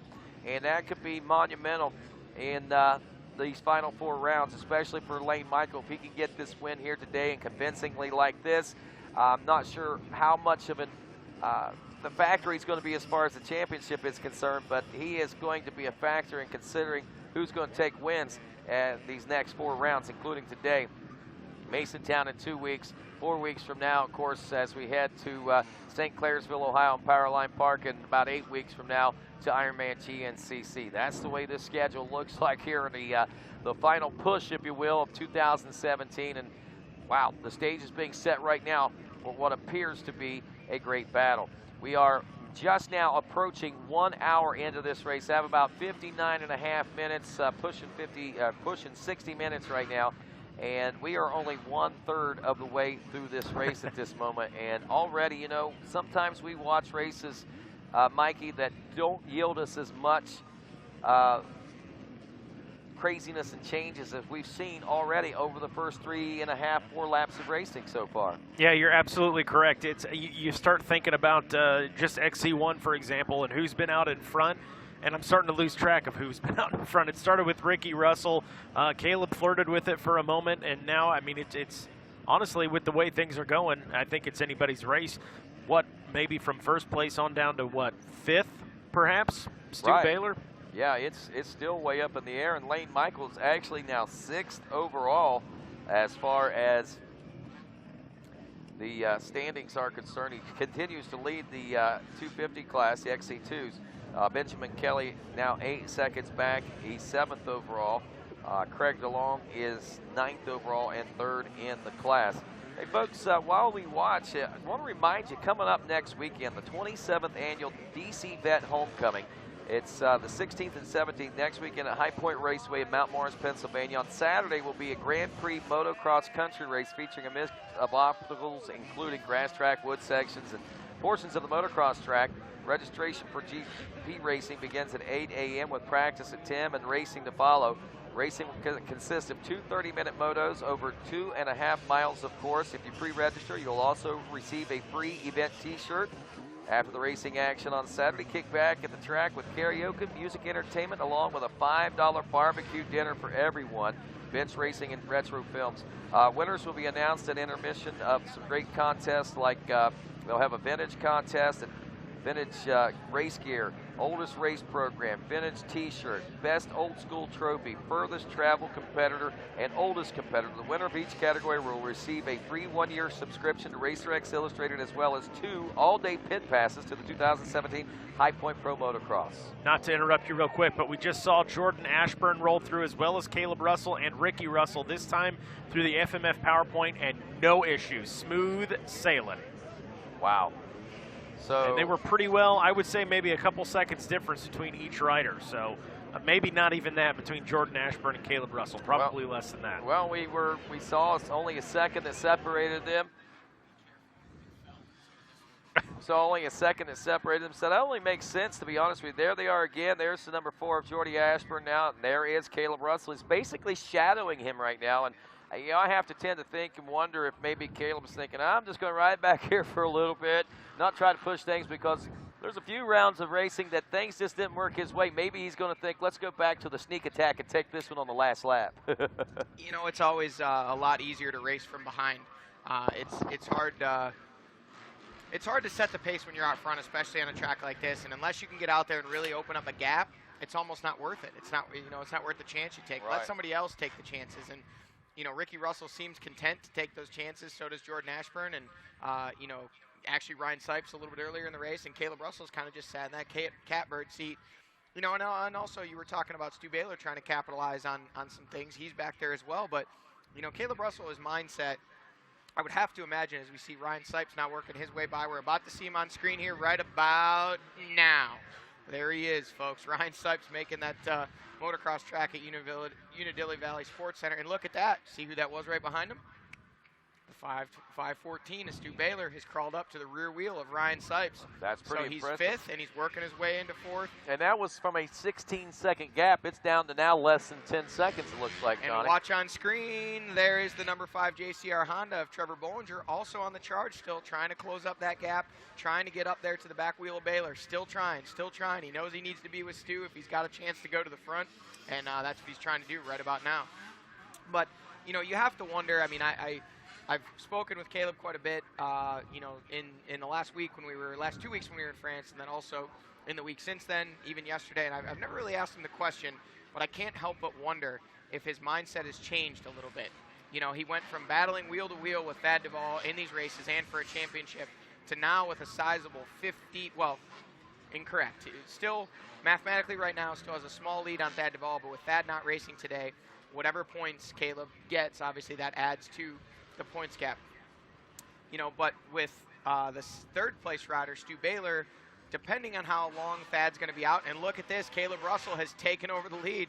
As we're talking about, I was just getting ready to say maybe he's going to be cautious and kind of let this one come to him or take what he can get. He's made the pass on Jordan Ashburn and taken over the lead. So we'll go ahead and throw that idea out the window. Well, I did have a chance to catch up with Caleb this morning and talk to him off microphone. Didn't get a chance to talk in the pre-race report, but I did talk to him, did some stuff for NBC Sports down there. And, you know, honestly, Caleb's pretty bummed right now. In a nutshell, he said, I don't want an asterisk beside any of my championships. He says, when I win a championship, I want to earn them. And not that he hasn't and won't earn this 5th championship if he's able to complete it, which it certainly looks like he is going to be doing that. But, you know, I think in the back of his mind, he's always going to be wondering, what if? What if that hadn't got hurt? Would it be like that? Would I? And, you know, honestly, that's kind of neat because, you know, I think that Caleb, you know, he only wants to face the biggest challenges and overcome the toughest obstacles, because he does personally want to be the best. He don't care necessarily how everybody else feels about it. That's all personal milestones for him, I believe. Absolutely, you know, and I got to tell you, having watched those two guys together just a few weeks ago, it was kind of in my mind, kind of a breakthrough moment what I saw with them. You know, they've raced each other hard over the years, but they've never really been toe-to-toe like they were this year. This was the first year that, you know, Thad, this far into the season, was a legitimate threat for a championship and for race wins. And, you know, those two have grown up together. They kind of raced each other. They were always like one class apart. Looking back through the records, there was 1 year where Thad Duvall won the XC2 title, and Caleb Russell, that was his first year in the class, was kind of finding his legs. I think Caleb got 1 win, and Thad won almost all the rest of the races. You know, it was a super dominant year. So they've never really gone toe-to-toe, although they've been in the XC1 class together for many years. This was the first year that they were just, you know, with each other, hammering on each other. And kind of things came to a fevered pitch in some of our previous rounds. And I got to tell you, you know, those guys didn't seem to talk much. I don't think they held any animosity towards each other, but not to bring up bad things, but there was quite a bit of talk on social media amongst people that had absolutely nothing to do with the situation, taking shots at Caleb, taking shots at Thad, you know, kind of taking sides through the whole thing. And, you know, I actually talked to Caleb before we went to France, and I said, you know, how will that go over with you guys in France? He had kind of just basically said, like, look, I don't have a problem with Thad. He's a great rider. You know, he's worked hard this year, and he deserves to be where he is. And look at this. Caleb Russell now starting to open up a lead. He's got that point position, and he's pinning it. Does not look like he wants to allow anybody to hang on, and he is gapped. That was Jordan Ashburn that just went by, and there is Ricky Russell. Wow. So the top three, he's opened up maybe just about a 5 or a 6 second gap on those second and third place rides. But to sum that up, the first couple days that we were there, you know, those two, they have a mutual respect for each other, but I wouldn't say that they went out of their way to talk to each other. And I don't know exactly what happened, but about 3 or 4 days in, we were walking tests, and I started noticing those two walking together.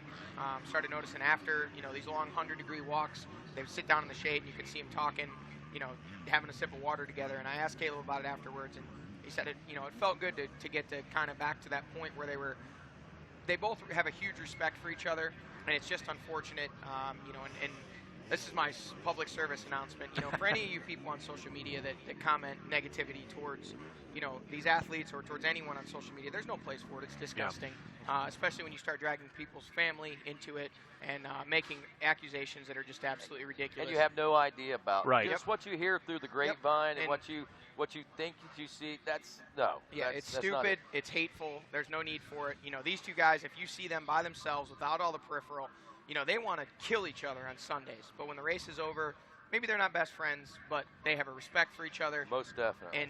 And that's the way it should be handled always. And you know, with all the stuff that was going on, it was just great to see those two guys talk. And man, I've always considered Thad a friend, and he's a great guy. And I was absolutely gutted on, you know, Monday of ISDE when we got the radio reports that he had gone down and injured his wrist, and then even more so when they said he's out. You know, when he actually pulled in and called it a day, you know, I knew Thad is tough. He's super talented. For him to call it a day, I knew it had to be something that was not just a sprain. Well, you know, and there's still a lot of, I guess, wonder around what's going on. I mean, we really have not heard anything other than the only thing that I heard is that it wasn't broke.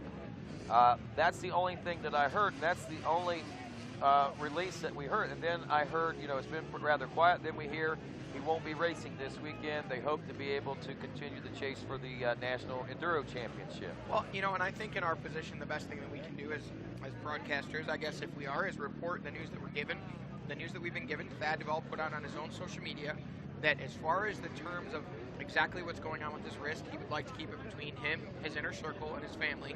And as soon as there was more to know, he would let us know. And I don't blame, you know, I want to know the same, just, you know, like everybody does. But, you know, no sense in speculating for sure. You know, I think it was a questionable up until Monday of this week, as I think he was going to try and race, or at least that is what he had discussed from what I'd heard secondhand.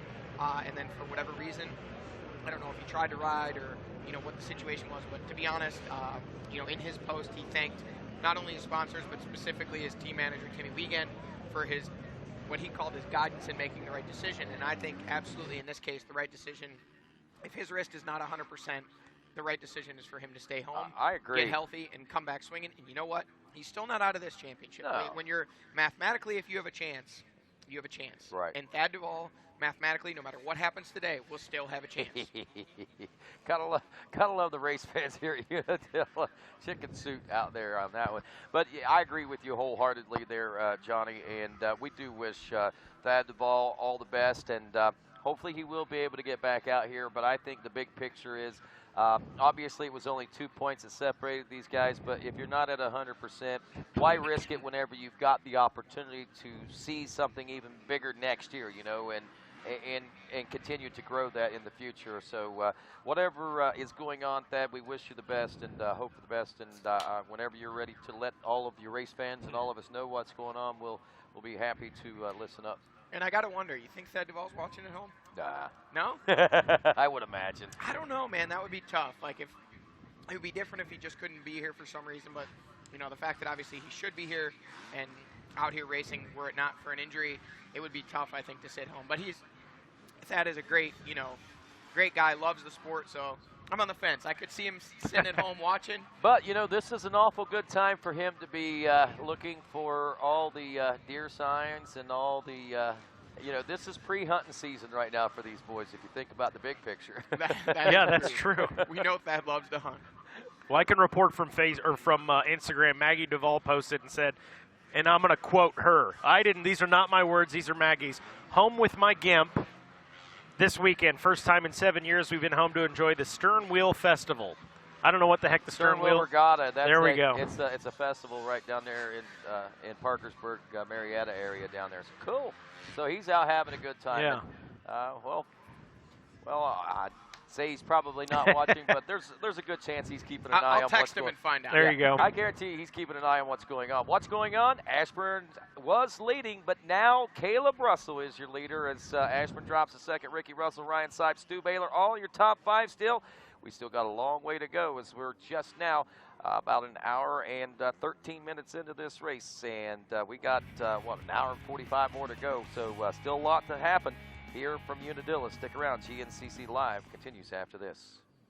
GNCC is Bald Eagle 50 cal, cowboy boots, diesel trucks, Copenhagen, Bush Light kind of men.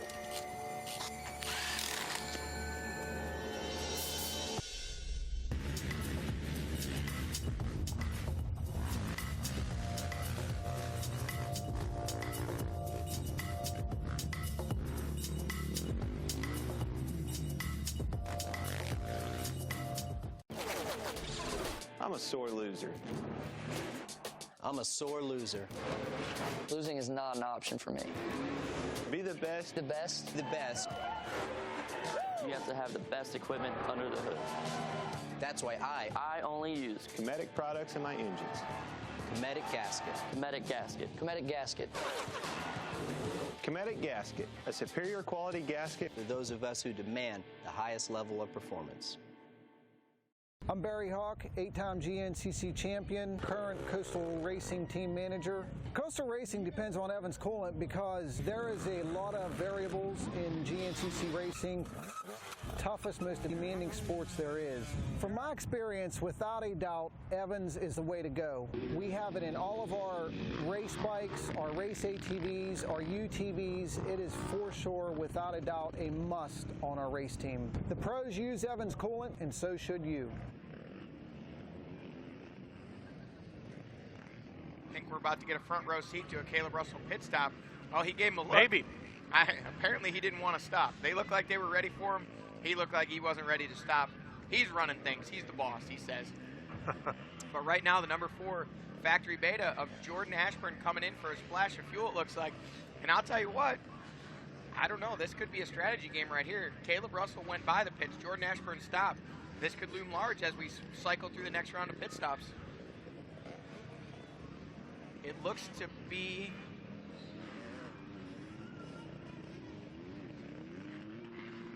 I'd say it's moving slow. Yeah, we're not getting the updates. There is... Oh, look at that. Stu Baylor Ooh. almost goes down. Look at that. Talk about a save. And I don't think you were here, Johnny. Stu did pit last lap around, so he took the early pit, and I don't know, playing into some strategy maybe for him as well. Did we miss Ricky Russell? Did he come through there, or was he ahead of Caleb Russell? Well, last report we had over the radio was that Caleb was coming through the finish in first. Unless that wasn't right. We're trying to get our scoring up and going to find out. Yeah, they show Caleb Russell leading, Ricky Russell second, Jordan Ashburn third, so we're going to have to assume that there is Trevor Bowen. Looks like he has lost a little bit of ground over Stu Baylor, but still sitting in that number 5 spot. We think Ricky Russell may have come by on screen there, and we missed him, so we think he was second behind Caleb Russell. We should be seeing these guys here in just a couple miles and find out exactly if our eyes are deceiving us. Now we're panning back here to, this is actually the finish line just before the VP Fuels Pro Row. Might be able to see our XC2 guys coming through here in just a couple of minutes.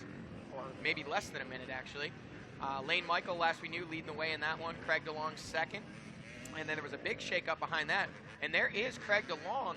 So unless we miss Lane Michael, we may have a new leader in that class. Well, what I've got on live scoring, Caleb Russell came through first. Ricky Russell did come through second. And we've got Jordan Ashburn back there in third place. And it does look like the 5.23 of Lane Michael out of that XC2 class did check in. So that would put him out in front for the XC2. And then Stu Baylor behind him. And looks like Ben Kelly. I'm showing Ben Kelly checking in there. So that would put Ben Kelly up in second out of the XC2 class. He was one of the riders that did make it up that FMF PowerPoint hill climb when Toth, Grant Baylor, and about the rest of the XC2 class, including Austin Lee, and all those guys were having struggles and getting pulled up. So Ben Kelly, you know, he's really been on a tear, and he's kind of the guy that got. If we think back to a year ago, there is Russell Bobbitt, though, number 113, and I believe that is Josh Toth, the 206 NFAB Ampro Yamaha behind him. And he has actually made it around Russell already once, and then I believe Russell got back around him during the melee on the hill climb. So, man, what a lap for Josh Toth. We're expecting big things out of him today, and still riding well, but maybe not quite up as far as we expected him to see due to some mishaps there. But, you know, Ben Kelly, I got to tell you, he was one guy that really has kind of flown under the radar. He came up through the ranks with Toth. They actually traveled together. They were both part of that Trail Jesters KTM team last year. Then when Toth kind of caught fire and, you know, got that NFAB Ampro Yamaha ride, started winning races, and has been a championship contender and leading that class all year this year, Ben Kelly was kind of hanging out back there in 4th and 5th and had some, you know, podium rides going, had some great rides. And then I think, you know, it's just been one of those things where maybe it's finally clicked in his head, like, hey, this is a guy that I've raced with and beat throughout my career, and he's winning. That needs to be me. Yeah. And today, you know, he's riding really well. He's up in there and getting the job done right now, running in the second place spot or third place spot. And we just got a track update from the course marshal. Said Caleb Russell is out in front, and who did you say was right behind him? Ricky Russell. Ricky Russell right behind him in second. So, okay, we're back to kind of how we started. Well, I guess early on it was Ricky out in front, but it's those two guys duking it out here after the pit stops. And now we've gotten rid of the rocks. We've gotten rid of the loose dirt. Now we're going to have to get out maybe the saws next and get rid of some of these root sections. I'll tell you what. It has been a long time since I've seen that kind of stress on Tina's face. Yeah. This is a tough section, folks. And they said they were at the 1.1, was it? I believe so. That means they're coming to right here. Yeah. Because this is about the 2-mile marker. So within a couple minutes here, or possibly less, we should see them. Are they going to make it? Side bets? $1? I'm in. I'm in. Who you got? Who's going to make it clean? You get to pick one guy out of the top 4. All right, one guy out of the top 4. I'm going to go with Ricky Russell. Ricky Russell. I'm going Ricky Russell. I'm going to say that the big winner on this is going to be Jordan Ashburn. That he's going to be the one that makes it up completely unassisted, and he's going to retake the lead. All right. That's a stretch, but we're going to go with it. That's my $1 bet. Well, if it's like that first time around, maybe even Stu Baylor. I don't know. He's I close mean, at enough. this point. Folks, if you're sitting at home and you're watching, what you're watching right here is the FMF PowerPoint. A couple of these guys making it look not that hard, but our leaders have really been struggling with this in both the XC1 and XC2 classes. They're coming to it. It looks like the fans have done quite a bit of maintenance there, though. Yeah. In the last lap, removing some rocks, removing loose dirt. In the background, you can see all the riders that are taking the bypass. So pretty soon here, we're expecting to see the leaders work their way up. In the background there, again, you can see that bypass. It's about 10 seconds slower because at the bottom, you have to go all the way around. Oh, look at this. Ricky Russell in the lead. So there we go. Ricky's out front. Caleb Russell in second, and this time they shoot right up at no problems whatsoever. Moving right through. So Ricky Russell regains that lead. Ricky did not pit, did he? Ricky, don't know if... Well, I guess, yeah, we missed him. But we know for a fact Caleb did not pit. So that is yet to come. So we'll have to see as Jordan Nash... no. Oh, I'm losing my $1 bet. This is what we talked about. Jordan has not made the FMF PowerPoint. Oh. He is stuck on it and losing valuable time. Let me get your $1 out. We'll call it even. You got pizza. That's good enough for me. Ricky Russell leading the way. Caleb Russell in second. Folks, that's what we see on screen. But what we don't see is there is Jordan Ashburn now still stuck on that FMF PowerPoint, losing valuable time It looks, look at this, his competitor's own mom, Caleb Russell, over there helping get Jordan Ashburn up the hill. What craziness. Oh, here we go. We're going to look at a replay now, rapid replay. This is Jordan Ashburn and the struggles he had through that FMF PowerPoint. That's the section you were talking about, Johnny, right there at the top. You feel like you're okay, and you get there, and, I mean, he's dead in his tracks. He's sunk.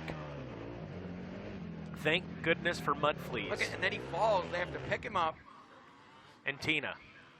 And there he is. So he is way behind now. Yeah, way off pace. But Ricky Russell and Caleb Russell having no problems getting through that tricky FMF PowerPoint that's claimed so many today. Those two included earlier on in the race, but now they're back out there. And, Rodney, we got a new leader out there as more of our riders having – oh, that's Lane Michael now our with XC2 some trouble. leader having trouble on that FMF PowerPoint. So maybe open up something here for the rest of the XC2 class. But Ricky Russell, your leader out in front. Let's see what happens here. No problems. None at all. I didn't catch who that was, though, but it was an XC2 rider out in front of the number 281 right there. If it was an XC2 rider, it should have been Craig DeLong because he would be the next one. But I did not see if it was for sure. So as it stands right now, again, Ricky Russell, our leader out in front, but Caleb Russell hot on his heels. Oh, now we got Ryder down. What's going to happen right here? 755 makes his way around. No issues right there. I didn't see who the rider was that went down. I don't know if it was an A rider, maybe an XC2 guy. Can't quite make it out. As these guys, are they working their way through here yet? They already came by. They already came by. Seeing Trevor Bollinger just worked his way by. Okay. So that is our 5th place rider in XC1. Now we see our leader in XC2, Lane Michael. So this is not what we're seeing on screen, so I apologize, but he's just coming by. Josh Strang on screen going up the FMF PowerPoint. He makes it. Now we're switching to Caleb Russell. Did we miss Ricky? Did we miss Ricky? Well, guys, I'm going to point something out. I don't know if you guys have figured this out yet or not, but Lane Michael is actually running in the 4th place overall right now, and he's only about, well, he's less than 30 seconds out of a top 3 position right now on adjusted time. So, man, it looks like Lane Michael's on rails right now, and if Ashburn has much more problems out there, we could see that turn around on time adjustment. But, again, only 4 laps into this in an hour and 24 or so minutes, so we still got a long way to go before this one's over, about an hour and a half or so's worth of racing. But, man, it's starting to shape up pretty good here about the midway point. Yeah, maybe Lane Michael was watching the youth race this morning. We had Zachary Davidson, who's won so many this season. Mike Beeler Jr. came out of the Super Mini Junior class this morning and won the overall. So maybe he watched a little bit of that youth race this morning. Big shout out there for Mike Beeler Jr. getting that podium and inspiring Lane Michael. There you go. Lane Michael inspired, and I don't doubt that a bit. This is something that he's been wanting to be a part of for a while, is to be consistently fast up front. You know, he's had his struggles this year, and the thing is everybody knows how fast Lane Michael is, but there for a few races this year, he didn't seem to be able to put things together, man, but things are seemingly starting to come together now. Let's see if he can keep it together for another hour and 30 minutes or so. So with that, 4 laps down right now, as we said, an hour and now 25 minutes into this, Ricky Russell back out front of Caleb Russell. We heard that actually happened about the 1.5 mile marker. I heard on the radio report while I was out of the booth there for a few moments, and you guys happened to see. But that's the intensity of this race. And I have to say that as surprised as I am, I kind of expected this kind of stuff to take place here today, you know? I'll tell you what, the one thing I did not expect is the struggles Josh Toth is having right now. I have to agree. That hill really took the wind out of his sails, and now he's really struggled to get around Russell Bobbitt, who is finally now passed and not really gapping. So he's got a long way to go. We'll see when they check in here. They're just about the 3 mile marker in front of us. So he has gotten his way back around Austin Lee. So it looks like Lee back. Well, Ben Kelly may be in there as well. We'll have to wait and see when they check in. We're not exactly sure. Didn't see him come by, but we did see Lane Michael. We did see Craig DeLong, and we did see Toth. So it's pure chaos in that XC2 class right now. Yeah. Those guys are shuffling. The one thing that's been consistent so far is Lane Michael has been leading, and that's kind of the way these races have gone. He leads early. Oh, and here we see Ricky Russell in the lead. Hot on his rear wheel is Caleb Russell. Russell takes another line. Can't quite make it stick around the outside, but those guys are shadowing each other right now. And what an impressive ride for Ricky Russell. I mean, obviously winning snowshoe this year, he put on a heck of a fight at the Indiana race earlier in the year, ultimately, unfortunately, to not realize where the finish line was and give up second place right at the end there to Josh Strang, but nonetheless still being on the podium there. He's had some good rides, but I tell you what, this one to me is even more impressive than his snowshoe ride because he's doing it wheel to wheel with Caleb Russell right now. Well, I got to wonder where Jordan Ashburn, did we miss Ashburn going up that hill? Jordan Ashburn got buried on the hill and lost a ton of time. Oh, okay, so that 4-second gap has really widened out quite a bit. Stu Baylor now in third. He's made his way around Ashburn. We thought he had passed him there at the hill climb, and he did. And there is Ashburn in fourth. So that's really shaking things up. Wow, that's good news for the 514 of Baylor, obviously, and what he had set out to do. He's been able to, so far it looks like, achieve a big part of that. So, man, you know, we may be seeing a repeat of what we saw in the early part of the season for Stu Baylor to just basically start out behind the 8-ball and claw his way to the front of the pack and maybe to a podium position. There is Caleb Russell. Where is... Look at that gap. Wow. Well, it closed up a little bit. Oh, he's gotten around him. He's gotten around Ricky Russell, I believe, and now that he's starting to try to open it up, and a gap that is starting to widen right now, but we drop back down on those wood sections where, again, things can tighten right back up because of this traffic and obviously these obstacles here at Unadilla. Guys, I may be imagining this, but I think Ricky Russell was favoring his left wrist riding through that section. Could be something where he just, you know, maybe just jammed it. The sky shot is just right back from there, so maybe case the sky shot. But when we last saw them just 30 seconds or a minute ago, it was, you know, Ricky leading the way with Caleb on his rear wheel, and then Caleb in front with a little bit of a gap. I mean, you know, to see that gap open up that quickly at the pace these guys are going is kind of surprising. So we'll hope that nothing wrong with Ricky or his machine there, but it looked as though he didn't quite want to jump off those jumps. He was keeping his right hand off, or his left hand off the bar as he was jumping. So don't know if maybe he was just trying to shake out his glove, or maybe I'm just imagining things. We'll see him on screen here in a little bit, and if he's hammered down, we'll know he's good, and if he's not, he may have an issue there. Well, you got to wonder. I mean, generally you don't hear about those kind of things, but arm pump for Ricky Russell. I mean, this has been a pretty intense race, so it's a possibility. I don't think the likelihood is there, but it's a possibility. Well, actually, you could be right, but Ricky Russell actually had the arm pump surgery going into this season, because last year at the end of the season, he was having all those podium rides, and he said the only thing he felt was holding him back was arm pump early in the races. Last year at St. Clairsville, I remember sitting there and him and Caleb discussing which doctors and all that kind of stuff, and during the off season, Ricky had the surgery. So I don't know how that works. I don't know if you have the surgery, if you can still get arm pump, or if it does away with it completely. So it is definitely a possibility. It's something he has fought with. And here we're watching on screen, we see Caleb. So Ricky is still hot on his heels. No issue whatsoever there. It doesn't appear to be. Caleb Russell hard on the gas, and right behind him in his shadow, there is the 212. NFAB and Pro Yamaha of Ricky Russell. Those guys just absolutely sending that uphill there. Looking like we got, looks like Ken Roxon and Trey Kennard out there getting the job done. Man, what a beautiful day that we've got here, too. Look at the beautiful sunshine, clear blue skies, a far cry different from what we saw yesterday with the overcast, cloudy skies and cooler temperatures. And I'm sure, though, Johnny, it had to make for a great riding day with the temperatures that you guys were faced with yesterday. Yeah, absolutely. You know, it allows everybody to kind of be at their best. Takes a little bit of at least the heat portion of the fitness out of it. But a track like this is so rough. You have to be fit regardless of if it's 40 degrees or 80 degrees. There is Stu Baylor now up into that third place spot. He's still not giving up on the possibility of trying to close up that gap to get up with those leaders, but he's been digging all day. He got the shovel out early, starting back in, what was it, 7th place spot when we first saw him, and now he's up to 3rd. And did we see Jordan Ashburn come through? Or is that? Well, they were a lot closer before.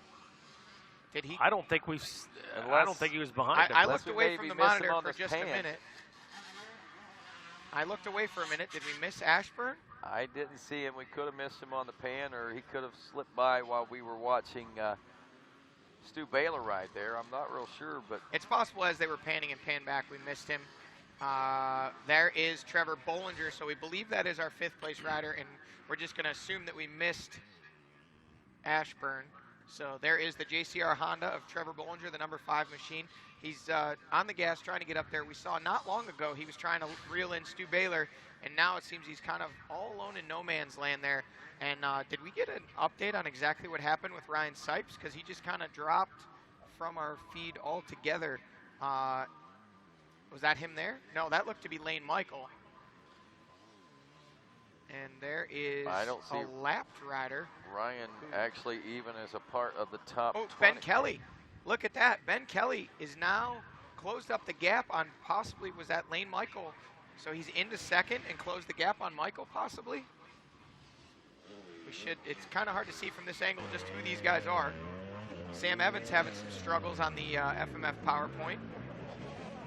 And another rider down there stuck. There's Alex Teagarden, the 309 Coastal Racing Husqvarna, one of our 258 riders. He went up at no problem at all. Okay. All right, so we do know that Sipes is out. We are not real sure of what the issue is that took him out, but I did just get a report, Johnny, that Sipes is out. The track crew has confirmed that.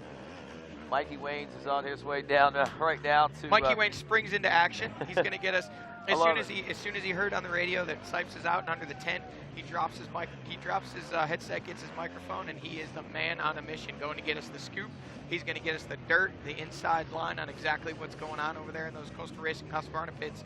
Ryan Sipes coming back, obviously starting really strong, leading this one, running in within the top 3, and then he kind of dropped from our view. So we weren't sure what happened. Mikey's going to get us the update. Tough break for him either way, whatever it was, coming off a strong performance over there in France at the International 6 Days of Neuro. Well, we should be wrapping up this 5th lap of racing at any time. According to timing and scoring, we are, there we come into the finish line right now. We are right on the time. We had a 18:59 lap time last time around for Caleb Russell. This time around, lap times will indicate, let's see here, an 18:58, by the way, for Ricky Russell that last time around. The computer taking a couple of seconds here to do its updating, but it is in the process of. So from an 18:59 on lap number 4 to a 19:03 on lap number 5.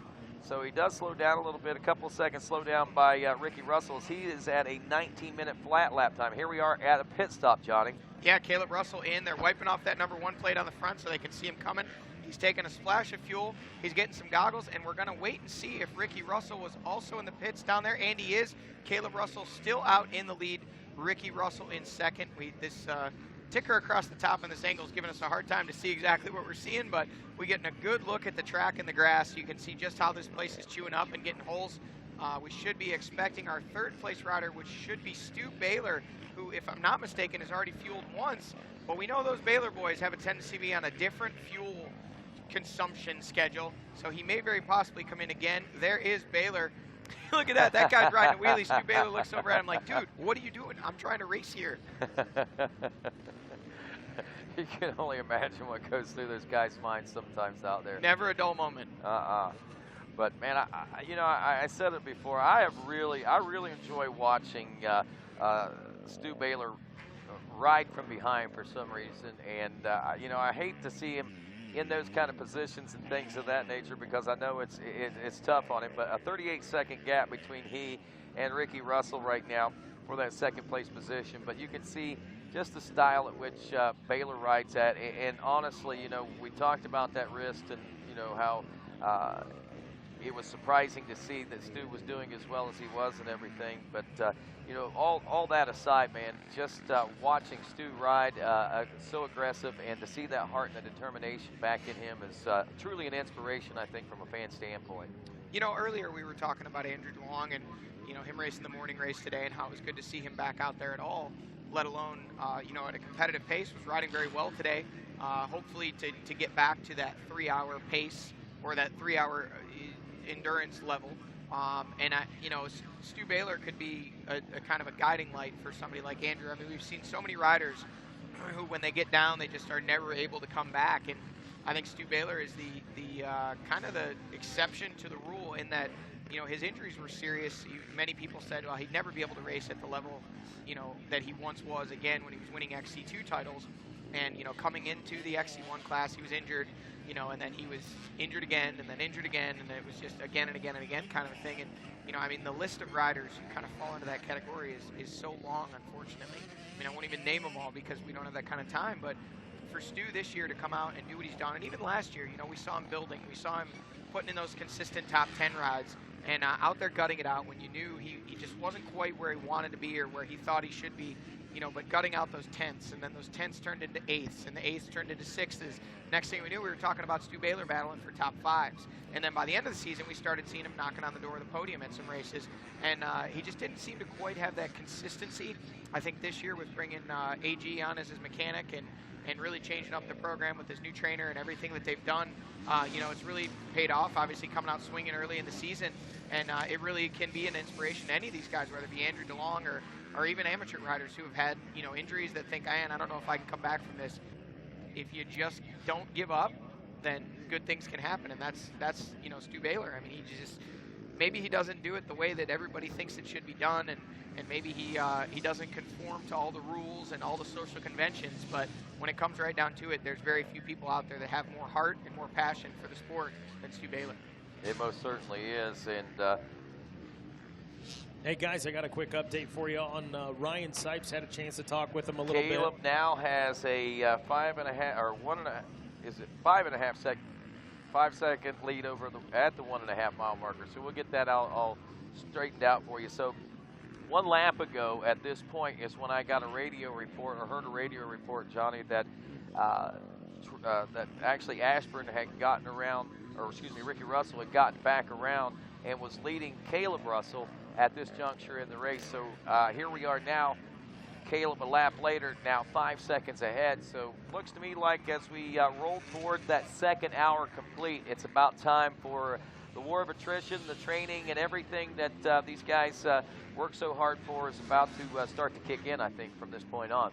Yeah, and I think maybe some very different summers for the two Russells that are out front.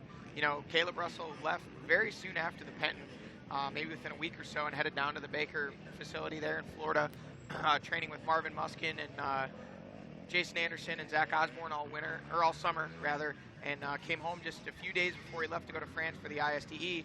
Ricky Russell, from what I gathered just from his social media, actually made a pilgrimage back to Washington and spent the majority of his summer at home, surrounded by friends and family, and you know, I'm sure he was doing plenty of riding and training. But yeah, he said they went to Japan, spent a little time in Japan. Yeah, he actually went over for the GNCC and raced that race, did a team race and won it. So, you know, definitely was on the bike and doing his work. So, but different summers, you know, and it's kind of whatever worked for each of them seems to be paying off, because Caleb Russell leading the way right now, but Ricky Russell putting in an inspired ride and hanging right with him there. So, you know, Caleb Russell's got to be thinking, or you would think he might be thinking along the lines of, man, you know, I thought this was going to be a little bit easier day. You know, Thad Duvall and I had kind of, the most recent races had kind of gapped the field, and maybe you would think without Thad here it would make things a little easier for Caleb, but Ricky Russell sees that opening and says, man, I'm gonna insert myself right in there and be the thorn in your side and potentially take this win away from you. Well, you know, as we watch and start to put this all into perspective right now, you got the Russell boys, Caleb and Ricky, 1 and 2. Stu Baylor about 40 seconds back now in the number 3 spot. Lane Michael is still holding on to a consistent 4th place position overall after time adjustments. And Mikey, sounds like Mikey's got something going on down there. What's going on, Mikey? Hey guys, I had a chance to catch up with Ryan Sipes. He said it's some tendonitis that's bugging him. It's an injury that he got while he was on the ISTE. He's done for the day. He's frustrated, to say the least. We'll take it back to you guys in the studio. Wow, and I can understand him being frustrated, and the reason I can say that is because when I talked to Ryan this morning, he was really pumped about being back at GNCC. He was looking forward. He said, not that I don't ever look forward to going racing or anything. He says, but today it's just a little bit different. He said there's something more inspiring about wanting to go out there for whatever reason. He likes this track. He liked, you know, just the everything about this particular race, and he's done okay here in the past, he said, so he was really pumped up about today. Didn't have any monkeys on his back. Probably the most relaxed I've seen Ryan Sipes going into a race in some time, so tough break there to see that he's going to sit out because of the tendonitis. Ryan Sipes, I'm sure, though, will be back in Masontown in a couple of weeks, and he'll be back with a vengeance. And before we went to that update, I was talking about Lane Michael in that number 4 position now. As we had told you, he is about 18 seconds off of a podium position finish right now, according to the elapsed time and the scoring and so forth. But you know what? He's the highest finishing XC2 rider here at a Unadilla GNCC. Do you recall on the bike side of things? Oh, there. Oh, what's going on? The 118 of Jack Edmondson, who was seemingly basically controlling that XC3 class early on in the pits there. It looks like a mechanical issue, so that's good news on that end, because we know that Jack coming off of that broken arm, broken wrist from this past summer. But regardless, here he is now in the pits with a mechanical issue. Hopefully things are going to work out well for him. They appear to be holding some brake fluid there, so I think they're going to go ahead and take the cap off of that rear master cylinder and bleed the brakes. Don't know if he's lost those or if they've blown out or exactly what's happened there. It's a fast track. He may have been dragging the pedal a little bit and overheated them, but that's exactly what they're doing. They're pouring brake fluid in there, and they're going to try and bleed it and see if they can get some sense of rear brakes to come back for Jack. Not sure where this leaves him in terms of if he's still leading the way. But one thing, Rodney, I've got a clock here on Stu Baylor to Lane Michael to see exactly how that 3rd place position pans out. And Jordan Ashburn just coming by there in the 4th place spot. 5th place is, oh, hold on. Unless I missed Lane Michael, we've got a new leader in the XC2 class, and it is Benjamin Kelly. He has worked his way around Lane Michael. He has, and there's Lane Michael not far behind him now. Lane Michael behind him, and I got a time on Stu Baylor here. The gap from 3rd place overall to Ben Kelly is 1 minute 18 seconds. So 18 seconds out of that 3rd place overall spot is Ben Kelly with Lane Michael hot on his heels. So, man, we were talking a little bit earlier while you were out of the booth about Ben Kelly and how he maybe found some of that, some of the drive, kind of getting an inspiration from his good buddy and fellow New Englander Josh Toth doing so well. And, man, he's dug deep, and today looks to be the day that he's looking to flex his muscle and say, hey, there's a couple guys from up in New England that can go fast. You guys know about Josh Toth. What do you know about Ben Kelly? That's for sure, and we're learning real fast about Ben Kelly, and right now he is on track for tying the highest finishing XC2 rider here at Unadilla, which is 4th place. Let's head on down, find out what's going on with Mikey once again. Hey guys, in Coastal Racing again. I'm sure they love hearing that, but Jack Edmondson having some rear brake issues. Said it was locking up on him. They got him up and running, but he's frustrated, but he is out back up there right now. So back to you guys. All righty, thanks a lot. We'll have to certainly check in with that and see what kind of times he's lost there. I believe at the last check, Jack was still leading the FMF XC3 class. Actually, Jason Thomas had gone into the lead on that one as he just checked in with his 5th lap complete. Whibley about 3 minutes and 21 seconds back in 2nd. Hunter Neworth is 3rd. Jack Edmondson had checked in 4th after the 4th lap complete. So it looks like that brake issue had been giving him a problem for a lap or better. Michael Stryker in 5th. Luke Rensland now, motocrosser. Stryker and Rensland here with us visiting in 5th and 6th. Mark Horesco is 7th. Nate Smith in 8th. Connor Sheridan is 9th. And Jaron Williams rounds out your top 10. And just because I've started to try to say this about 5 times already and have gotten interrupted in some way, shape, or form, the highest finishing XC2 riders ever at a Unadilla GNCC were Caleb Russell and Grant Baylor. Russell claimed 4th place overall at a Unadilla GNCC in 2010. Baylor claimed 4th in 2014. Can we see another 4th place finish or a better finish than that here today? Because if you look at it right now, 18 seconds is not a whole lot, and we've got a long way to go, an hour and 15 minutes still in this race, Johnny Gallagher. Sorry, I didn't mean to catch you with your mouth full. Oh, no, you're good. Yeah, that's it's really impressive to see what Ben Kelly is doing. You know, and at the time, if you think about Grant Baylor, he was incredible. Oh, Caleb Russell on screen. Working his way through. That's one of the roughest sections of this course, I got to tell you. It's just so chewed out. Now, it looks like he's opened up that gap even a little bit more. Wow, man on a mission now. This is the Caleb Russell that we knew earlier back this season, it looks like. And there is Ricky Russell, not that guy, but the guy behind him. There he is. The 212 and the all red on the all blue machine. mixing it up with that high-vis water pack, we can pick him out of a nighttime crowd. So with that, now how far back is now Stu Baylor? I believe he was somewhat 40, 50 seconds, 35 seconds back, I believe, 38 the last time we checked in. So I think that gap is remaining the same. Lap times, just real quick, a 19:04 for Stu Baylor last time around. Benjamin Kelly had a 19:25, but now that he's out front riding at the blistering pace he's on, you got to wonder if he's going to pick that up. There's Caleb Russell once again as we head out over Sky Shot. Johnny, you get hit that yesterday during the ATV race much? I did, only a few times. They had the hay bales kind of blocking us the first lap, and then I think some spectators helped themselves to the hay bales, the big round bales, and moved them. And I didn't realize until lap 3 that they had moved them enough that we could hit it, but hit it a few times, and it landed pretty hard yesterday. A little bit harder than normal. Really? Yeah. You're feeling it yesterday, huh? It was just we just couldn't quite get to the sweet spot where I was hitting it as hard as we could, and later in the race I didn't hit it at all. It was just wasn't worth it for where I was at, battling over a sweet 8th place finish. It was not the day I was looking for sure, but unfortunately just a bad first lap. Actually, the FMF PowerPoint hill got me on lap 1. Not me, but someone else that decided they should have been in front of me and couldn't make the hill, so they took myself and Bryson Neal out in the process along with about 5 other guys. So Bryson had to climb all day, and he did a much better job than I did coming all the way back to 2nd, or 3rd, sorry. Yeah. That was a pretty tough day. 2 hours of racing yesterday, I have to say. That was one of the more exciting ATV races I've been able to witness in at least 2 months. At least in the woods side of things. Speaking of ATV racing, there's our race fans enjoying.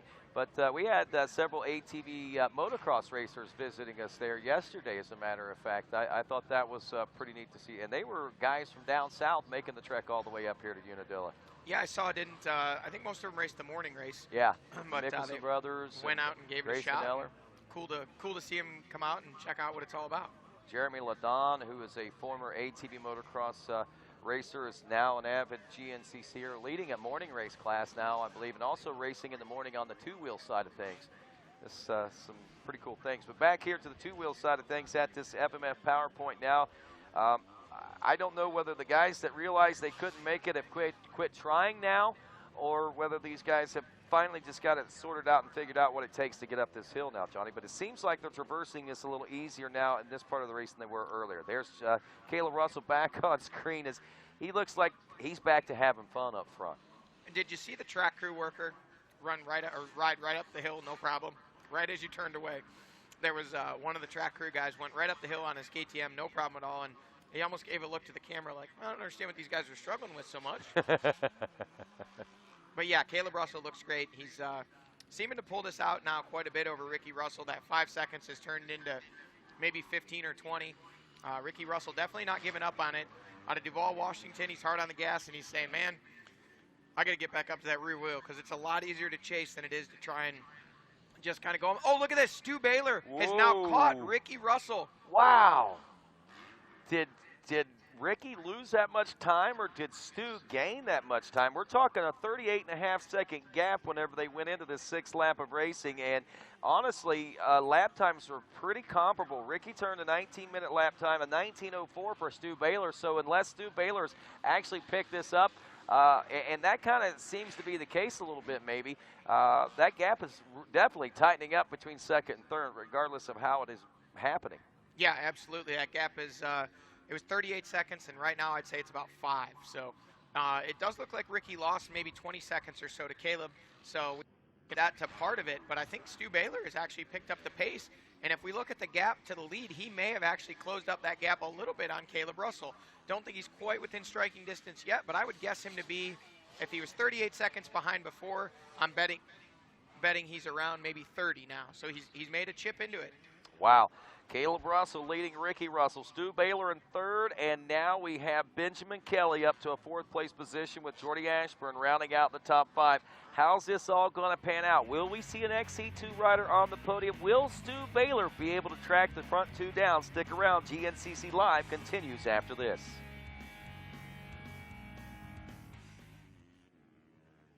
Introducing SoundArt, the world's first truly customizable, concealed, flat panel art speaker system. SoundArt is elegantly hidden behind a high-grade, textured canvas wrap, bringing together the best of sound and art. This innovative design allows for a truly invisible, high-fidelity sound experience without bulky speakers. SoundArt by Ansia. Your art never sounded so good. Razor, Ranger, Sportsman, Ace. If you live for the outdoors, there's a Polaris to match your passion. Confident, comfortable, capable. That's Ace. With a solo cockpit, automotive controls, independent suspension, all-wheel drive, and up to 45 horses of fuel-injected power. Calling it revolutionary would be an understatement. Polaris, the world leader in off-road innovation. Even when you're the best, you never stop striving to be better. The all-new from the ground up 2018 Yamaha YZ450F is arriving soon at LoJack Cycle Sales. With over 40 years of experience in motorcycle sales and service and 15 national championships, we know racing. Stop by LoJack Cycle Sales today in Tarentum, Pennsylvania, and view our online inventory at lojacks.com. Yamaha YZs. It's why we ride. And welcome back to GNCC Live from the Parts Unlimited Unadilla GNCC in New Berlin, New York. I'm Rodney Tomlin along with Mikey Waynes and Johnny Gallagher giving you the race call, the two-wheel action here on a Sunday from a very beautiful, beautiful day in upstate New York, man. Clear blue skies, temperature low to mid 60s, perfect riding and racing conditions, and boy, we've got just that, a great race on the racetrack. Caleb Russell continuing to lead Ricky Russell. Stu Baylor, though, catching up to Ricky Russell's. Ricky has lost a little bit of time there, but I think that Stu not only gained time on Ricky, but has also gained time on the overall. We'll know more about that come probably here 15 minutes or so when these riders are due to check back in for their seventh lap complete. Actually, this is the sixth lap complete right now. So we're waiting on the computer to update to see just exactly where Stu Baylor ended up behind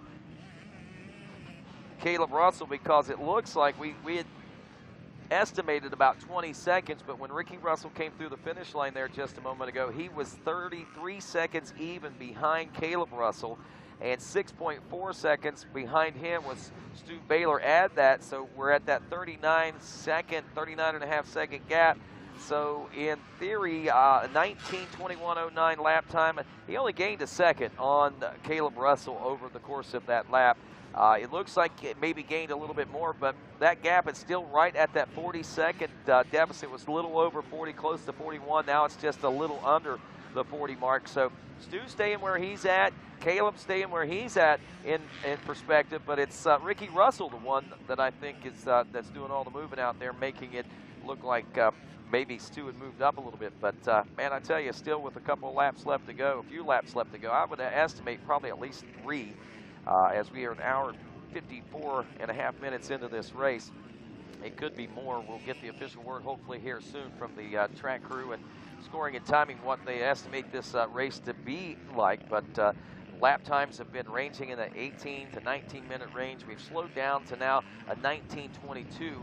Early on, we were in the 18 ranges, so we know that this track is starting to shape up and create those challenges. But again, the lap traffic that we talk about, a 10-mile course, 300-plus riders on the course really calls for, I believe, a lot more challenges than what they normally see over the course of a GNCC in these afternoon races. But oftentimes we are presented with this, but only a 10-mile course. Not saying that 10 miles isn't a long course, but unfortunately today, a 12-mile course might have been a little bit better for the numbers on the track. But from a spectator standpoint, I have to say that I like it when we got more riders in a shorter track, because it creates these types of battles and these kind of changes that we've watched throughout the course of the race. The back and forth battle between the Russell boys in the early part of this race was just intense and amazing. It's Ryan Sipes actually in the very beginning of this offering up, I think, some of the highlights of the day there in the first lap and a half of racing, if you were watching. Yeah, I feel for Ryan Sipes. I want the guy to succeed. He's had a tough year just battling nagging injuries, it seems like, from the start of this thing. He had a great round number 1. I want to say he was, second or third? I know he was on the podium, I'll put it that way. Maybe third, I believe. But he's just had a season of ups and downs, and hopefully he can get himself healthy and come back strong to finish this year out and carry some momentum into 2018. Well, the fans are out in full force, as we said, here on the FMF PowerPoint, and there goes more riders by as this hill is becoming either more traversable or the riders that know how to make it up are the only ones hitting it right now. But as we take a look at some things right now, let's look back here. Now, 6 laps down. Remember, when we checked in a few moments ago, Benjamin Kelly was out in the lead of the XC2 250 Pro class. But when they checked in at the finish line at the completion of that 6th lap, Lane Michael had gotten back around Benjamin Kelly, and it gapped him by another 12 seconds. So, man, Lane did some amazing riding there in that last lap of racing to lose that lead, then to regain it back like he did and to gain 12 seconds. So Lane Michael back out front, Ben Kelly in the number 2 spot, Craig DeLong into the number 3 spot, and get this, I thought it was 6 seconds, but it's a minute and 6 seconds. But regardless, DeLong has really put forth a great effort here today, and he's positioning himself well here later in the race. He's got a minute now over Josh Toth, whom we saw have those struggles on the hillside. But at the same time, let's look at lap times. Toth, a 19:57 last time around. DeLong, a 19:42. If this is the consistent lap times these riders are going to turn, we're only going to see that gap start to spread out. But I have to think that a few mistakes for Josh Toth there a lap or so ago, maybe taking the wind out of his sails. But this last hour is going to be the tail of the tape, I believe, in this battle. It's also going to tell us a lot about Josh Toth, and I think we're going to recognize the great achievements last hour that we've recognized in the early part of the season as well. Yep, you're absolutely right. Josh Toth's certainly not a man to count out. That's not been the case all season, and I don't see it starting here today. Well, we were looking at Austin Lee about a minute behind Josh Toth in the number 5 position of the XC2. Now as we go back to the XC3, we want to check in and see what's going on there. We know that Jack Edmondson having some issues. He's dropped all the way back to at least 9th place, has not completed lap 5 even yet. Jason Thomas after 5, due in about 5 minutes to complete this 6th lap in the 125 Pro-Am XC3 class. Thomas out front by 3 minutes and 40 seconds over the Wibbs. Paul Whibley, the 99, in second. Hunter Neuwirth is third aboard the 747 out of Plantation, Florida. Luke Rensland, wow, our motocrosser, is up to a 4th place position. The only bad thing about that, and there's nothing bad about it, but the hard part about that is the fact that Luke is going to have a tough time furthering himself unless Hunter Neuwirth would have some sort of an issue, as we see a 4-minute 36-second gap between 3rd and 4th. But at the same time, my hat's off to the young Rensland as he taking his first ever woods race like this, GNCC. He said, I have no idea what to expect. I don't know how well I'm going to do. He says, I've ridden about 3 times in the last few weeks since the Ironman, trying to prepare myself. And this is something he's wanted to do for a while, to come out and do. And he's going to have to be stoked after this day. I mean, those first couple of laps, I'm sure, were learning moments for him, eye-opening learning moments for him. Now that he's had a chance to see what it is all, he's adapting pretty well, it looks like. So way to go, Luke. Michael Stryker, his fellow motocross buddy that is here with us as well, also a New York native. Stryker is in the number 5 spot. Horesco in 6th. Nate Smith is 7th. Connor Sheridan is 8th. Jack Edmondson, as we said, is 9th. Josh Atkins rounds out the top 10 in the FMF XC3. And folks, let's go ahead and take a look. I believe this would be a great time to do that. The Mid-State Chevy Midway Report. It's all being brought to you by your friends at Mid-State Chevrolet, where they stack them deep and sell them cheap. They are the official truck provider of the GNCC Racing Nation. And as we take a look at this, as we know, Russell, Baylor, Lane Michael, Ben Kelly, your top 5 overall. We got the XC2 leaders of Michael and Kelly in 4th and 5th. Jordan Ashburn is 6th. You're in 7th. 3rd place in the XC2. Craig DeLong is 8th overall.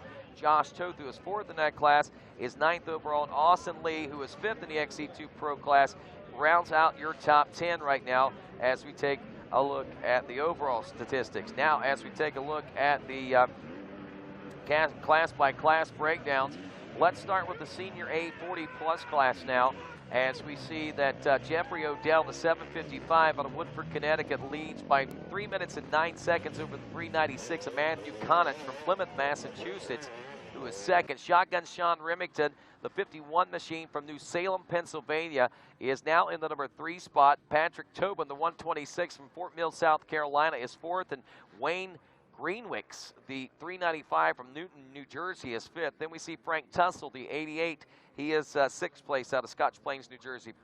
Franz Alipio out of Riva, Massachusetts, is 386 and seventh. Bill Jari out of Chepachet, Rhode Island, 499 and eighth. 433, Brian Ward from Cincinnati, New York. And 10th place, Rob Brown, the 98 from Drury, Massachusetts. Is that Moto Fro, Rob Brown, I believe that is? Yep, I think you're right. I know exactly who you're talking. Can't miss him. No, you sure can't. There's Caleb Russell, by the way, at the 3.3-mile marker as he makes his way here around this Unadilla Valley Sports Center on lap number 7. As we look at the Open B class now in our Mid-State Chevy Midway report, we got Cody Stevens out of New Cumberland, West Virginia, with a 4.8-second lead over James Harshberger, the 69 out of Fairmont, West Virginia. Monroe, New York is home to the 394 of Dylan DeLisi. He's running in the number 3 spot, about 1 minute and 29 seconds behind that battle for first right now. Riley Morris, the 415 from Wellsville, New York, is fourth. Nick Conklin, the 488 from Stockholm, New Jersey, in fifth. Owen Marriott, the 924 from Ulster, Pennsylvania, in sixth. Luke Daly, 181 from Germansville, Pennsylvania, in seventh. Eighth place, 460, Don Swansboro from Candor, New York. Ninth place, 438, Jake Champion from Sayre, Pennsylvania. And 374, Aaron Judson from Plainstown, New Hampshire, rounds out your top 10 in that Open B class. As we look next, we see the 250B class.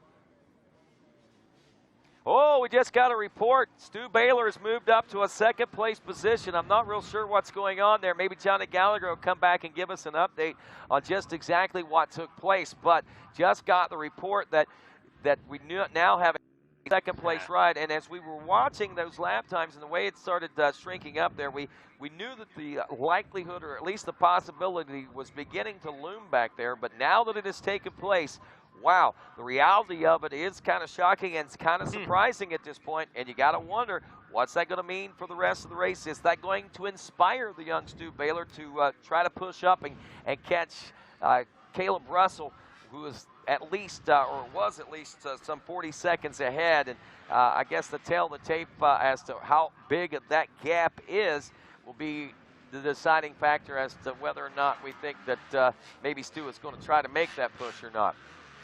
But continuing along with the new second place in Stu Baylor in this 250B class of the Mid-State Chevy Midway Report, Dakota DeFore out of Yerkesville, Ohio, leading Michael DeLosa, the 441 from Gillette, Pennsylvania, by about 57 seconds. Blaine Kimmery, who got the whole shot in that class, the 458, is third place out of Charlotte, North Carolina. That's Caleb Russell's mom right now, giving orders right now. Somebody pick that guy up fast. As we watch the monitor at the same time and watch these results. James Sweater with the 223 is fourth in the 250B class. James Perkins out of Kingston, Massachusetts, running in the number 5 spot. Jason Key, 452 from Monroe, New York, is sixth. Jackson Ways out of Warwick, Rhode Island, 640 and seventh. The 392 Henry Erickson from Sandy Hook, Connecticut, is eighth. Frank Gallio, 846 out of Middlebury Center, Pennsylvania, and Lucas Place out of Linwood, Massachusetts, at 411 rounds out the top 10. It's Chase Colville leading the 200B class out of West Sunbury, Pennsylvania, on the 318 with a 389 of Jake Desmarius out of Bristol, Connecticut, in second. 262 Gideon Friatas out of Woburn, Massachusetts. Noah Stewart is fourth on the 597 from Martin Ferries, Ohio. 864 Brandon Keegan from Cole Center, Pennsylvania. Trent Robbins, the number 550 from Wellsville, New York, in sixth. 351 Keegan Jackwis, he's out of Secoit, New York. Miguel Deloisio, the 632 out of Vestal, New York, is eighth. Ninth place, 617, Zachary Siracosta, Feeding Hills, Massachusetts. And Matthew Laurent out of Merrimack, New Hampshire, on the 362 in the 10th place position. Four-stroke B lights class, Adam Parker, the 371 from New Kensington, Pennsylvania, leading Jack McKenna, the 350 from Burrillville, Rhode Island.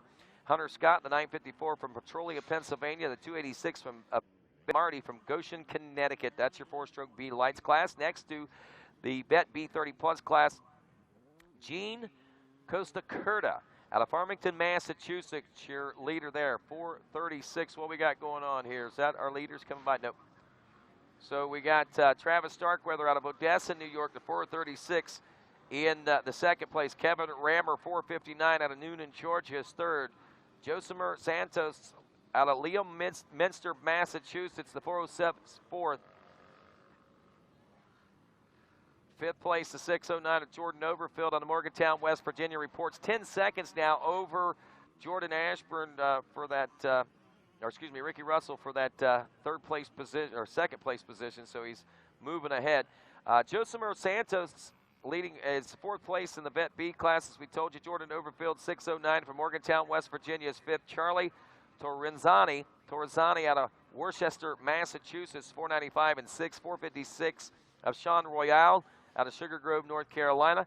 Neil Hood, 5:65 out of Huntington, Pennsylvania, is eighth. Sean Morse, 1:95 out of Waynesburg, Pennsylvania. He is ninth. 1:99, Saulo da Silva out of Pasinio. I have no idea where that is, MG, wherever that happened to be. Might be Massachusetts, just a mistype there. Going next to Benjamin Law, leading the senior B 40-plus class, the 4:03 from Lowville, New York. 1:07, Jeffrey Flynn out of Oldfields, West Virginia, second. 6:76, Kelly Laborde out of Tampa, Florida, and third. Darren Darmos out of Amherst, Ohio, 9:31 and fourth. 4:34, Mark Proper out of Guysville, Pennsylvania, in fifth. William Key, 4:53 from Monroe, New York, in sixth. Seventh, 9:44, Gregory Richardson out of Verona, PA. Eighth place, 491, Steve Turner from Roaring Brook, Pennsylvania. Ninth place, 400, Hector Snethen out of Sumter, South Carolina. And 10th place, 413, Brad Green. He's out of Jamaica, Vermont, in that senior B class. As we go next, Lane Michael, as we told you, leading the XC2 250 Pro class. Benjamin Kelly second, Craig DeLong third, Josh Toth fourth, Austin Lee in fifth, Mike Wachowski with sixth, Ryder Lafferty in seventh, eighth, Brendan Reorted, ninth is Zach Hayes, and Trevor Barrett rounds out your top 10. Looking next at the FMF XC3, Jason Thomas, Paul Whibley, Hunter North, 1, 2, and 3. Rensland in fourth. Michael Stryker in fifth. Mark Oresco sixth. Nate Smith in seventh. Connor Sheridan in eighth. Jack Edmonds in ninth. Josh rounds out your top 10. Next up, we take a look at the Open A class. Levi Keller, the 185 from Bainbridge, Ohio, leading the 67. Connor Smith from Denver, North Carolina. 7:12, Bryce Coster in third out of Sorrento, Florida. In fourth place, 431, Ben Bowens out of Newark, New York. Nicholas Hunter, the 450 from Williamson, Vermont. Then we have the 626, Grant Marriott from Ulster, Pennsylvania. There is Stu Baylor now, the second place position rider. As we're joined back here real quick, Johnny, we'll take a break from the midway report to talk a little bit about this, but we got reports there shortly after you walked out. Stu Baylor had taken over the number 2 position now. Yeah, and they were actually really close on the moto track last time, and now Baylor has pulled away a bit from Ricky Russell, but he doesn't seem to have chipped into that gap to Stu Baylor at all. To Caleb Russell at all. Looks like Caleb's still holding a comfortable gap there, and I'm guessing it's still upwards in that 30 to 40 second range. Now it is Ricky Russell who's lost a good bit of time off the back of Stu Baylor, so now he will be in jeopardy of falling into the clutches of the 523 of Lane Michael for those overall positions. Yeah, and we had that little change, too. I don't know if you heard that. Benjamin Kelly, who was out front, Lane Michael got back around him. So big changes after you stepped out there. Yeah, Rick. absolutely. You know, it looked like Ben Kelly was on rails there, was really killing it, and physically had gotten into, I believe, the 6th place overall. Well, now Lane Michael has one-upped him, or two-upped him, actually, and physically gotten to 4th overall. Wow. So he's made his way around Trevor Bollinger. He's made his way around Jordan Ashburn, and is physically 4th overall. And we don't know exactly how close he may or may not be to Ricky Russell for that 3rd place position. At one point, we know he was about 18 seconds off of Stu Baylor, but I think Baylor has turned up the wick, so we'll have to see just how much speed Ricky Russell can find here in these last couple laps to see if he can hang on to that 3rd place overall position, or will Lane Michael be able to make the pass and make it stick. Now, it appears there Trevor Bollinger has gotten back around Lane Michael, so don't know if that was an issue for Michael or if Bollinger just got back on the gas and said, look, man, I used to beat you last year. I'm not going to have you coming from a minute behind me and beating me now that I'm in the big boy class. 258 class, Alex Teagarden leading this one on the 309 from Waynesburg, Pennsylvania. Jonathan Johnson, the 981 from Landham, South Carolina, second. Cody Barnes, Sterling, Illinois, is third. Jesse Ansley all the way back at the number 4 spot aboard the 20. Yankee City, Florida. We got Matthew Keeper, the 570 from Monroe Township, Pennsylvania. He rounds out the top 5.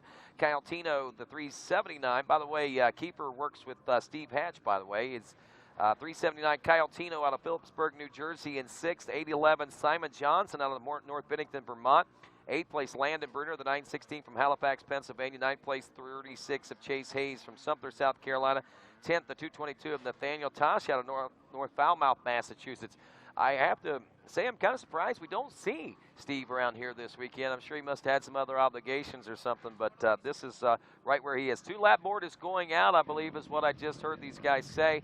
So he actually is here. In fact, I believe that was his daughter that just walked by in front of us. Well, yeah, I had laid eyes on him. Hi there. Tell your daddy I said hi. He introduced me earlier today when he was here working. I think he works with some of the riders in the morning as well, and he was out helping some of the WXC riders pointing lines, and we were talking in the woods. So he is here. I think he's just a busy guy. So, Steve, if you're out there and you want to check in at the RacerTV studios, we'd love to have you. We always like to hear your insight on things, and you kind of have a different perspective as a guy who's run up front and won these things in the past. No doubt.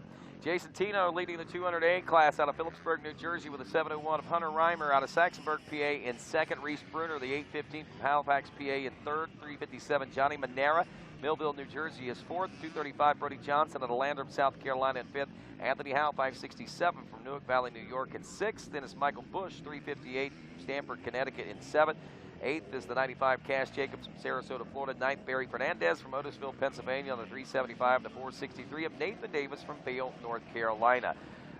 We'll go back and look at those pros here in just a moment as we know that they are checking in. We'll pick back up with the 4-stroke A lights. I want to check in with this pro class. We only got a couple classes to go. 3 riders in with 7 laps complete. It's Russell, Baylor, and Russell. 51 seconds separating first and second. 15 seconds now back to the 3rd place position. So I think this race may be, for the most part, solidified, barring no major miscalculations by any one of these 3 riders in those front positions right now. Cole Madison leading the 4-stroke A lights class out of Inman, South Carolina, 332. Francois O'May out of Canada, the 516 is 2nd. Ryan Slopko from Londonderry, Ohio, the 215 is 3rd. 961 Matt Tavani out of Savory, Massachusetts, 4th. 5th, the 703 Paul Petron from Calgary, Canada. Frederick Bluin, the 587 from Canada. Bolton B. Roth, 258 from Blackdown, North Carolina. Brendan Pulling, 326 out of Grafton, West Virginia. 243 is 9th is Brian Post out of Burdett, New York. And 10th, the 421, Tyler Braniff out of Terra Alta, West Virginia. 2 more to go as we take a look at the Junior AB class. Chris Crispin out of Plymouth, Massachusetts, 911 leading by 5:35 over Jared Boothroyd, the 216 from Amherst, Massachusetts. He's 2nd. Lucas Towery, the 544 out of Lattimore, North Carolina, is 3rd. 464 Nick Labatsko out of Susquehanna, New Jersey, is 4th. We got Dylan Raccia in the number 5 spot out of Boonton, New Jersey. Masontown, West Virginia, home to Andrew Boggs. The 44 will be in 2 weeks. 7th place then, the 472 of Nick Bush from Washington, West Virginia. 8th, 292, Jason Balboni from Chicopee, Massachusetts. And Matthew Jankovic is out of Randolph, New Jersey, 447 in the 9th place position. Your final class we take a look at for this midway report now. Sam Forrest of the 92. Leading that Bet A class out of Elkton, Maryland. Then we got the 97 of Dustin Ulrich out of Trevorton, Pennsylvania. 398 TJ McMahon out of Petersburg, New York. Jesse Arsenal, 277 out of Lebanon, Connecticut in 4th. Brandon Wood-Mancy out of Candor, New York, the 528 in 5th.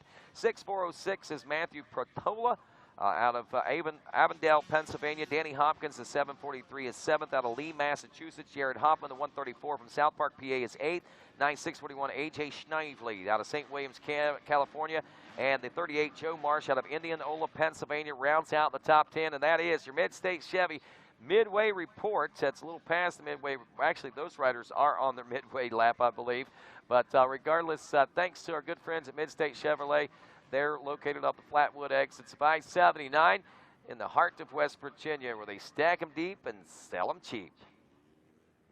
2 hours, 15 minutes, and looking at 2 hours, 16 minutes now into this race as Caleb Russell continues to maintain the lead.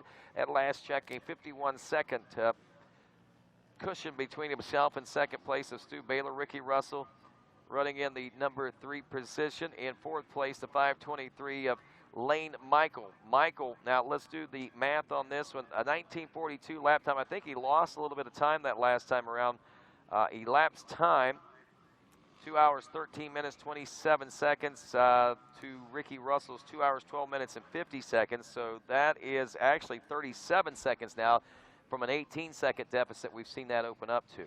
Yeah, you know, I think the big question right now is who's going to fare best through these final couple laps of attrition between Ricky Russell and Lane Michael. And, you know, we really can't count out Ben Kelly. He still is not too far behind.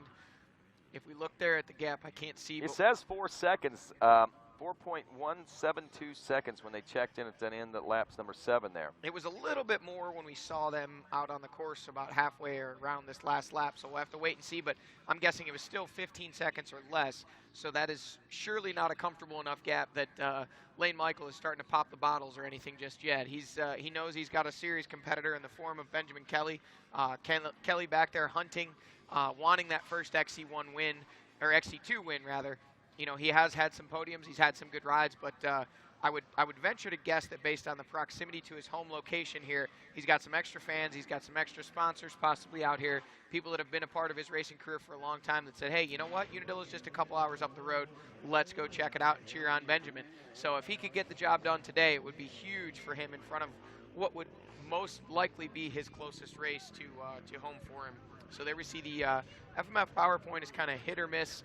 Some of the riders making it up no problem, some having some struggles, and it's kind of been a mix of guys. You know, some of the A-class guys going up at no problem, and some of our top XC1 and XC2 guys really showing some struggles. They seem to have done some maintenance or some grooming, I guess you would say. I can tell you right now, this guy's not going to make it. Didn't take. I wasn't laughing at him. I was laughing at the way you said that. Well, I mean, you could see when they hit the bottom and the front wheels off the ground. You know, I'm sure he has the skill set to be able to do so. Jesse Ansley up the left-hand side there. That's been his go-to route the last couple of laps.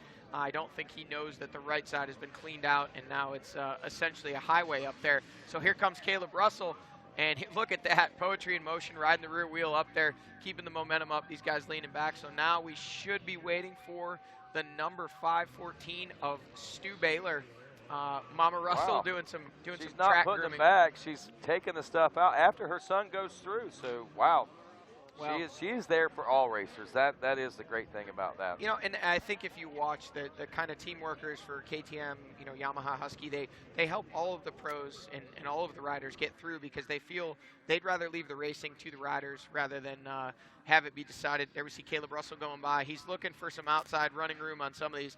I think he might have shaken his head when he hit the hole there and thought, man, this place is beat. I can't wait for this race to be over. Wow, I know. This track today alone has taken a lot of torture. I mean, it took a lot yesterday, but like you said, man, it was packed in a little tighter with the moisture in the ground, and as you guys loosened it up and it let it air out, and the 1,200 bikes that's been on this track today is really taking its toll on it. I mean, we're seeing acceleration bumps turn into moguls out there, and basically whoop sections in some areas.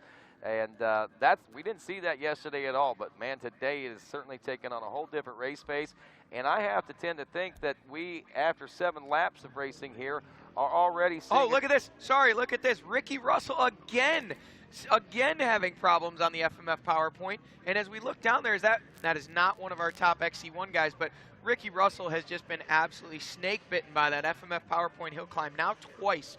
The first time he lost probably 30 seconds, and this last time I think he lost more than that. I'll tell you what else he lost. Probably third place overall. Yep. And depending on when Lane Michael shows up here, I'm willing to bet that Ricky Russell has now given up that 3rd place overall spot. Stu Baylor is long gone, folks, and Ricky is still trying to work his way around. Baylor has come past our RacerTV studios. We're watching and we're waiting for Ricky Russell to see just how much time he did lose. And we're also going to go ahead and get a clock on that to see what the gap is to Lane Michael and see if Lane has now taken over that 3rd place overall spot. Wow. While we work on finding that out, Johnny, you take care of that. I'm going to say hello and welcome to Steve Hatch, man. Speak of the devil, and here you come, buddy. I heard a call out, and I was over there watching the motocross on a bunch of sections, and I'm like, I got to go say hi to the guys. And as you heard, did see Johnny out there in the woods earlier working on helping some riders up the hill, and then I heard you say, Rodney, hey, where the heck is he? So I said, I know I can find you guys. So great to have you out here, and great to see. Here's a great battle here with Ben Kelly and Lane Michael and all the guys. Wow, Kelly is back out front of Lane Michael now, so we're seeing that change there. And I believe, was that the number 4, possibly, of Jordan Ashburn right behind him. So, man, a lot of changes. And, Steve, watching this track develop here today, man, I know you raced here a couple times, didn't you? Yep, I sure did. And I live about an hour and a half from here, of course. So it's rocky, technical, and everything's about momentum, as you can tell as we watch everybody try to pull a bike up a hill. It's deceivingly looks like it's perfect traction until you slow down, and then it's ice, Rodney. It's those rocks are all rolly, and it just is the iciest thing you've ever felt or rode. And then you get the confidence when there's a nice berm or nice traction, but it can go really slippery really fast. And you got a lot of riders up here in the New York area. I know you got a lot in the GNCC, but there's a lot in Wainoa that you work with as well. What was some of the tips, some of the suggestions, pep talks that you gave your riders heading into this round? Yeah, great question. I can probably tell you now, Rodney. Yeah, since we're almost over, right? Right. Got an hour to go. So one of the main things I told them about Unadilla or racing in Wainoa or New York, especially here, is going to be obviously picking good lines, because lappers are such a big deal, as well as there's so many lines here from racing the GNCC for so many years, that if you can figure out which lines are the longer line around, as far as even the outside to inside, there could be 5 or 10 lines. So if you can tell after a few laps where is the inside compared to the outside, even passing lappers. So what happens is, if you're going the inside for this whole entire track, and I'm going the outside, which might only be 30, 50 feet or whatever is the normal width, there's so many lines and so many options that you could beat me by 20, 30 seconds, even still doing the same lap time, just because you have the inside, which is going to cut off maybe a quarter mile or half mile at the end, to a certain degree. So basically, try to make it as short as possible, then, right? Sure, and it's not cheating, because there's that many lines and there's tree roots and rocks everywhere, and if you're passing lappers, you're just picking almost any lines. Where I'm telling the guys and gals to be smart and figure out where the next corner goes and try to be on the inside if you can. What's your take on this race here from as a race coach today, man? I mean, and a race fan. Let's take it from a race fan and a former racer. What's your take on today's Unadilla GNCC?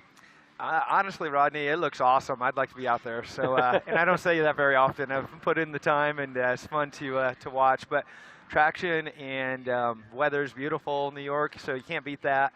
And I think as a spectator, my wife and I were just talking about it. She's here, and it's great to have everybody here and racing. A bunch of these guys are my guys, so I'm just smiling as I'm watching the TV. But one of the things that's neat is, it's all about how long it is and how. There's Ben Kelly. Yep. Ben Kelly's in first. He's one of my riders too. Ben Kelly is. So he and Lane are battling right there. Steve, just so you know, he's currently about 7 seconds out of third place overall after that Ricky Russell mishap. Wow. I did the timing out on the moto track there. It's 1 minute and 7 seconds. So assuming they did exactly 1 minute starts, he's about 7 seconds off the overall podium. But the funny thing is, he can't celebrate because he's got that 5:23 in his rearview mirror. Yeah, they're going to push each other, I think, all the way to the end, like you're saying, Johnny. That's cool. So, as a competitor and knowing how long these 3 hours are, it's more exhausting now for myself, and I'm sure Johnny can probably attest to it, and you can, that it's 2 hours, but same idea. You guys got 2 more wheels, so it's rougher, in my opinion. But anyway, so it's neat to see how long the races really are, and my wife and I were just talking about it. She's like, do you remember how long they were? And I'm like, no, you don't, because you're so focused for 3 hours, you're fit, this is what you do. Right. It feels like 10 minutes, really. I mean, it's long, but it's not like, it doesn't feel like when you're watching. Right. And oh, look at this. Where is Grant Baylor's getting stuck on the big hill. Yeah, there's been a lot of. Baylor and Bobbitt were only about a second apart. Well, I don't know about, Russell Bobbitt and Grant Baylor. They're battling for that 10th place position. Now, Russell Bobbitt, I believe, has secured the overall 10th place spot there for at least this lap with that little miscue there by the 314 machine. So battles going on. I mean, we may be focusing on the front part of this race, but you witness it yourself out there on the track. There's a lot of good races going on right now. There sure is, Rodney. That's the cool thing about GNCC. I mean, obviously the big guys get the, you know, a lot of the TV time, if you will, but there's so many classes and so many good riders, and that, you know, passion and mental and nutrition and the heart of all these racers is really cool to see, from the beginners to pros to kids on all levels, on all, you know, the quads and the dirt bikes. So I think it's pretty neat to racing's racing. I don't care if you got 2 mopeds, you're racing. You know?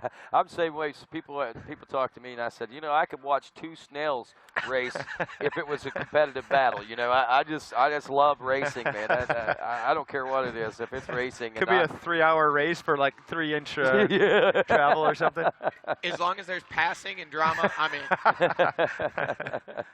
So, and we've had a lot of that today, I think. I mean, we've seen guys in the pits today. We've seen guys up front fall back. I mean, this has been a rather dramatic day today when you look at the big picture and the last 2 hours and 26 minutes of this race here today.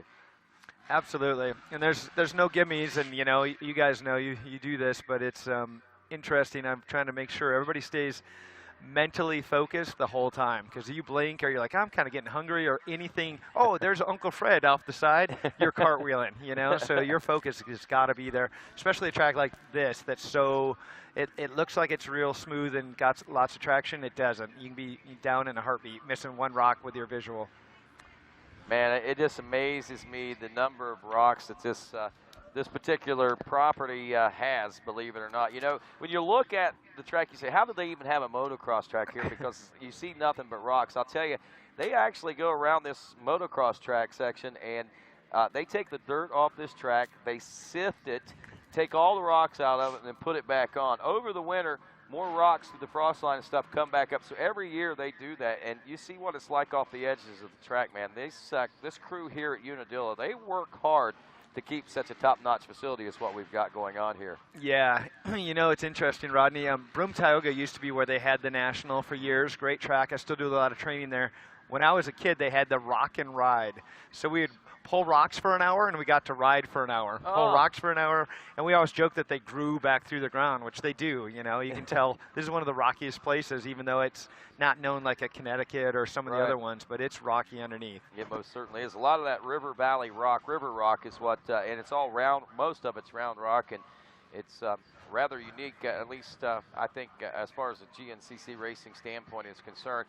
Right now, as we look at this, we are about 3 minutes, or actually a minute and a half now from the conclusion of lap number 8 here. That puts us at 2 hours and about 30 minutes. So I'm assuming we're going to see a white flag this next time around. I think the 2-lap board is out now. So, guys, we're basically in the home stretch of this one now.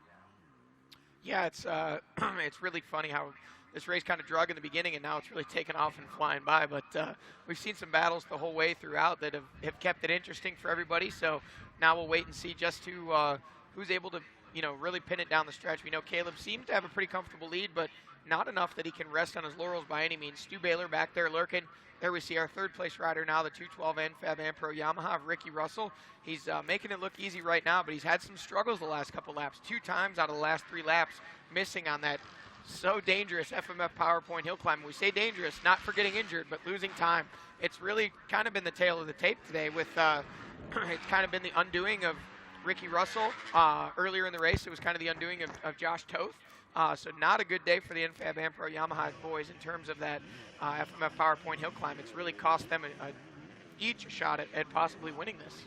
You know, one thing that I take note of over this racetrack, we're starting to see a little bit of dust kick up. Not that it's visually impairing or anything like that, but what I'm noting is that things are starting to dry out quite nicely around here. And you made mention of it getting slick. I imagine that soil drying out and getting loose is probably where the slickness is coming in, right? A little bit of both. You're definitely right. Once you dig down, there's those round rocks that you can just see the riders getting kicked everywhere. And then the muddy sections still have the round darn rocks in there. So I don't think there's a better spot really besides a nice grassy field. Right. That hasn't been ridden over too much to pull up the rocks. Yep. Right? You only get one lap where it's good, and then it's going to be down to the rocks. Watching this track progress throughout the weekend has been pretty amazing. If we could go back to lap 1 on ATV racing yesterday and look at the same shot, as I was saying earlier to Johnny, I don't think it would be recognizable as the same piece of property. The only thing is the trees might be the only thing in the same places. Everything else would look just so much different, I believe. I totally agree. Telling my riders, they're like, oh, I'm going to walk it on. Some of them aren't in the pro class, so I'm going to walk it on Friday. I'm like, well, you're just going for a Sunday walk in the park. You might as well just waste your energy. One lap board? Yep. Two lap card is out, and he's got the white flag in hand. Gotcha. And right now, Russell is due in any time. Looks like Ricky's getting pretty antsy, so he must have saw a glimpse of that number 1. He's got that flag. There it is. White flag is out. One more lap to go.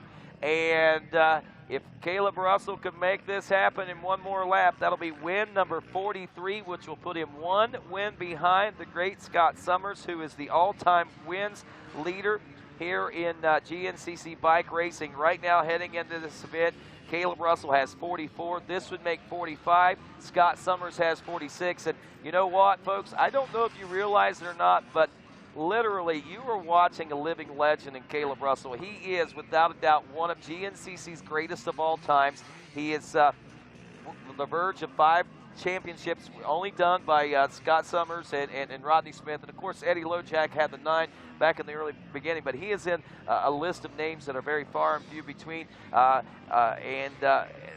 pretty amazing. I mean, just the things that he's been able to achieve. 5 championships, the possibility looming that he will be the all-time wins leader on motorcycle race wins here at the end of the season is amazing. Yeah, it's definitely crazy to watch, and he's still young, still a lot of years ahead of him. But the man that's kind of been trying to stop him this year, along with obviously Thad Duvall, who couldn't be here with us today. Stu Baylor, hard on the gas. He's not giving up. He's definitely, we know he doesn't quit. He's all heart, and he's going to give it his best to stop that win streak right where it's at, even though there's only 1 lap remaining. But until Caleb crosses that line, Stu Baylor's not going to give up on the idea of winning this one himself for sure. And actually, I did get a text back from Thad Duvall. I asked him, I said, we got to know, buddy, are you watching RacerTV? It would be great to see you out there battling. And he replied back and said, I'm not watching. It makes me sick to even think about not being out there. And I said, I totally understand. Is there anything you'd like said to your fans on your behalf? And this is what Thad had to say to everybody watching at home. He said, I wish I could be out there giving it 110%. I can't thank everyone enough for the support. I can assure you we're doing everything that we can for my wrist to get back out there. But also, we are worried about doing what's best for my career and my future. Thanks, dude. So that's the message from Thad Duvall himself, from his own fingers, that they're doing everything they can to get him back out here, but their biggest concern is the longevity of his career and doing what's right, not what's right for today. Ricky Russell through the pits now, and Johnny, I think that, that's great that you've got that kind of support. Sorry, they cut camera shots. I thought Trevor Bollinger was right on Ricky Russell, but he's about 20 seconds behind him. But still, he's getting closer, working up towards possibly getting into that podium position in the XC2 class. So right now, as we continue to roll along again, our prayers and thoughts out with Thad Duvall in hopes that speedy and recovery and 100% recovery, because like I say, man, his career is the important thing. A few years ago, people would have been like, race, cut the cast off of it and race. It don't matter what you got to do. You got to go out there and finish. You're almost too. Now they look at the big picture, and that's what I like about the new era of factory racing, Steve. And I know you went through it all, man. Yeah, we were kind of a little bit, should have been a little more educated sometimes, right? I remember racing with a broken back and still had the chance to beat Scott Summers for the championship, and decided to race with a broken back. And that was a tough deal, and actually my bike broke the flywheel of all things with half a lap to go, and I would have been second, would have won the championship. So I lost it by 1 point. But back then you're like willing to do maybe, unfortunately, paralyzed or whatever, because you don't usually want to race with a broken back. But just that's the mentality that you kind of get with that iron will, which, now that I'm a coach, honestly, I want to say, I hope to be smarter and softer on these guys. Because like Taylor Robert, when he'd blow his knee out a few years ago, we were winning the championship. I said, no, get it fixed correctly. You'll have a long career. So I agree with you, Rodney. It's kind of like trying to make educated decisions. And the old saying, do as I say, not as I did. Yep, that's exactly it. Folks, I have a report to you about the XC2 rider. Now only 7 seconds behind Ricky Russell on adjusted time for the 3rd place overall. And right now, Mikey Waynes is down with Josh Strang right now. We're going to get a report on our former champ. Well, Josh, not exactly the way you wanted your day to end, man. What happened out there? I don't know. It started off, I fell in a mud hole, so I had to change the gloves, and that put me a little ways back. But I don't know. Unadilla, I mean, there's such a crowd. There's people in our race that shouldn't be in our race, plain and simple. But I mean, there's 700 guys in the morning race, so I mean, what do you expect? We're going to have guys that are too slow that end up in our race anyway. And one of them just fell over and took me out, and I popped the radiator hose off my radiator and blew all the water out. And I couldn't keep going. So I mean, it's a bummer, but more frustrating that it was a lap rider that took me out in such a simple little spot. You know, it probably shouldn't happen, but it did. Not much I can do about it now. Well, there you go from Josh Strang himself. We'll take it back to you guys in the studio. Well, that's good. I'm glad that Josh is healthy. That is the important thing, you know, especially he celebrating a year after that injury. And talking to him this morning, he says basically it's all healed up. It's just still sore. Not tender in a way that is disabilitating in any way, shape, or form, but it's sore, and he knows that injury happened. So that's good. Things seem to be on the positive note of a negative day here today, it looks like. Yeah, those are tough. And I talked with Timmy Wigan after his injury, and Timmy had the same one that Josh got, and he said it's a tough injury to come back from. So I'm not familiar with the injury firsthand, but it's some injuries are easy to come back from, and some are not. And it's a bummer when you get the ones that are maybe career-ending or ones that really affect you for the rest of your life. Well, hopefully this one won't be affecting too much. I think the attitude that Josh has, I expect that he's going to be the force that we know and love him as very, very soon, maybe even before the end of this season. I don't think today was necessarily a great indication of what we can expect to see out of Josh out of the next 3 rounds. Absolutely. Josh is a fighter and 2-time GNCC champ, and he'll be back, you know, and he's smart enough to know when to be smart and push, and then other times to, you know, heal himself back to race speed. That's the problem, though. We're all, you know, adrenaline junkies, and we all know how fast we can usually go, and then to have an injury that holds you back is definitely, we're not very good with patience or timing usually. Frustrating, Exactly. I can imagine. So Russell, Baylor, Ricky Russell, Blaine Michael, again only 7 seconds. There's Caleb coming up the hill right now, so another 43 seconds from now will be Stu Baylor in the 5:14. Then Ricky Russell, another 58 seconds behind him. So, man, Caleb has really got a nice little comfort zone that he's starting to work on there, so we'll be keeping an eye on that. One thing that I did want to point out, after lap 7, heading into this 8th lap that they're working on now. They're on 9 up front, but the guys back in the 17th, 18th place positions still working on lap 8. I'm talking about top amateur contention right now. Looks like that we've got Alex Teagarden from Waynesburg, Pennsylvania, 15th place in that 250A class. Looks like he is the highest scoring non-XC 1, 2, or 3 rider. And Steve Hatch, big smile on your face. Let me guess, he's one of your boys, right? He happens to be, yeah. He's been training really hard, and this, if he can win today, it'll be 4 in a row since before the break. So he's a great kid and was at my house all week and training and riding, and it's really neat to see these guys get their goals. So that's why I'm excited for him. Well, no doubt, and rightfully so, as he was, like we said, looking at that 15th place overall there at one point. We'll see as time goes on and they come back through where he's going to be sitting and what the rest of the top amateur battle is starting to look like. But right now, we are literally about 10 minutes or so, maybe 11, away from a checker flag and the conclusion of this Unadilla GNCC. And coming into this one, man, I mean, after we left John Penton GNCC and the wackiness and craziness that came after that, and as Johnny had mentioned before, the social media craziness that took place after that, you know, and the great thing about it is it didn't affect, the 2 riders didn't let it affect them in any way, shape, or form, but just the unfortunate of the injury of Thad there, ISDE, left us wondering, you know, I mean, it was a heartbreaker, I think, for most race fans whenever we heard the news there late on Monday that Thad had a wrist injury and was on his way home from Europe to get this thing looked at to go to his doctor. You know, all of a sudden, not only did we think about, oh, crap, we lost the ISDE, and we lost that trophy, but I think more importantly, most race fans were like, oh crap, that really screws up the GNCC championship. And regardless of what side of the fence, whether you're on a Caleb Russell side or a Thad Duvall side, that's one thing you didn't want to see. Caleb Russell didn't want to see that. Talking to him this morning, he's super bummed, man, because he wanted Thad to be right there with him, right to the very end, because he wants to know, and he said this himself, he says, I don't want an asterisk beside my championship. I don't think there will be an asterisk beside his championship. He might have a mental asterisk beside it, but and that's why he wanted him out here.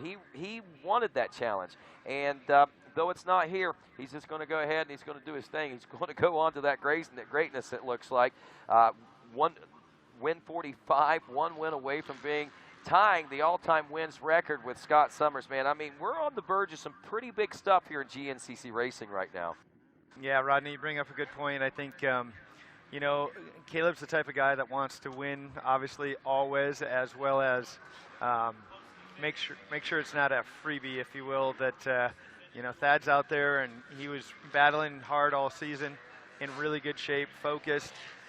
Caleb always wants to battle all the way down to the finish line, and I think for, like you said, the thing when I heard it, and obviously following those guys at 6 days and working with Taylor Robert a ton in his career and Ryan Sipes, as well as he was up to my house the last few days, you know, you hope that they can win it again, obviously at 6 days, but when Thad got hurt, my first instinct was, darn it, I wanted to see the GNCC championship and the Enduro championship. Right, and you know, that's, you know, it's a heartbreaker, and it leads to question sometimes to wonder, wow, that's less than a minute.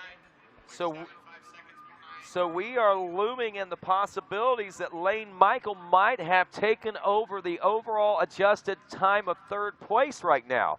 And he still got the number 12 of Benjamin Kelly hot on his rear wheel.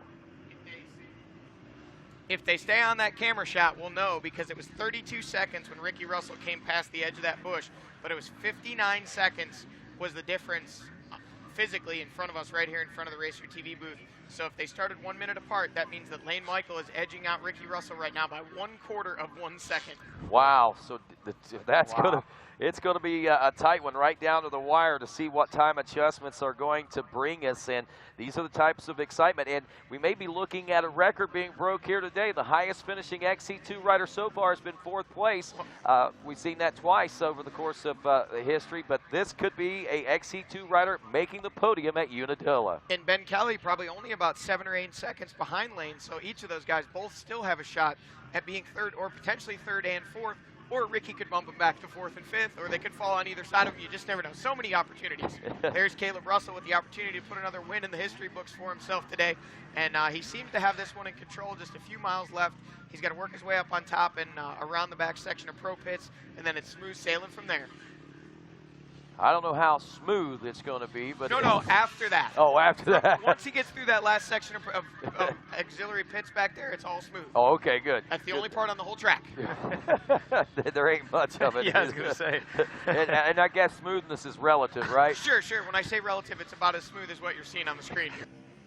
Just not quite as rough as the rest of the track. There you go. So Stu Baylor should be coming by here any moment now. He's put on a heck of a run here to keep this one close and really make not only Caleb Russell work for it, but work himself through. There he is, the 5:14 of Stu Baylor, and then on the motor, still charging hard here at the end. Just got a report, Kyle Wolf saying a minute exactly on the moto track. So a lot of people are watching this and keeping times on it. So they're right there in that 59, 60-second range. And wow, depending on just where it was on the minute mark, the 60 seconds in between the starts there, this is very likely or possibly could be a big historic day here today as Caleb Russell makes his way around here. The final 5 minutes of racing here at Unadilla in 2017, and as he embarks upon win number 45.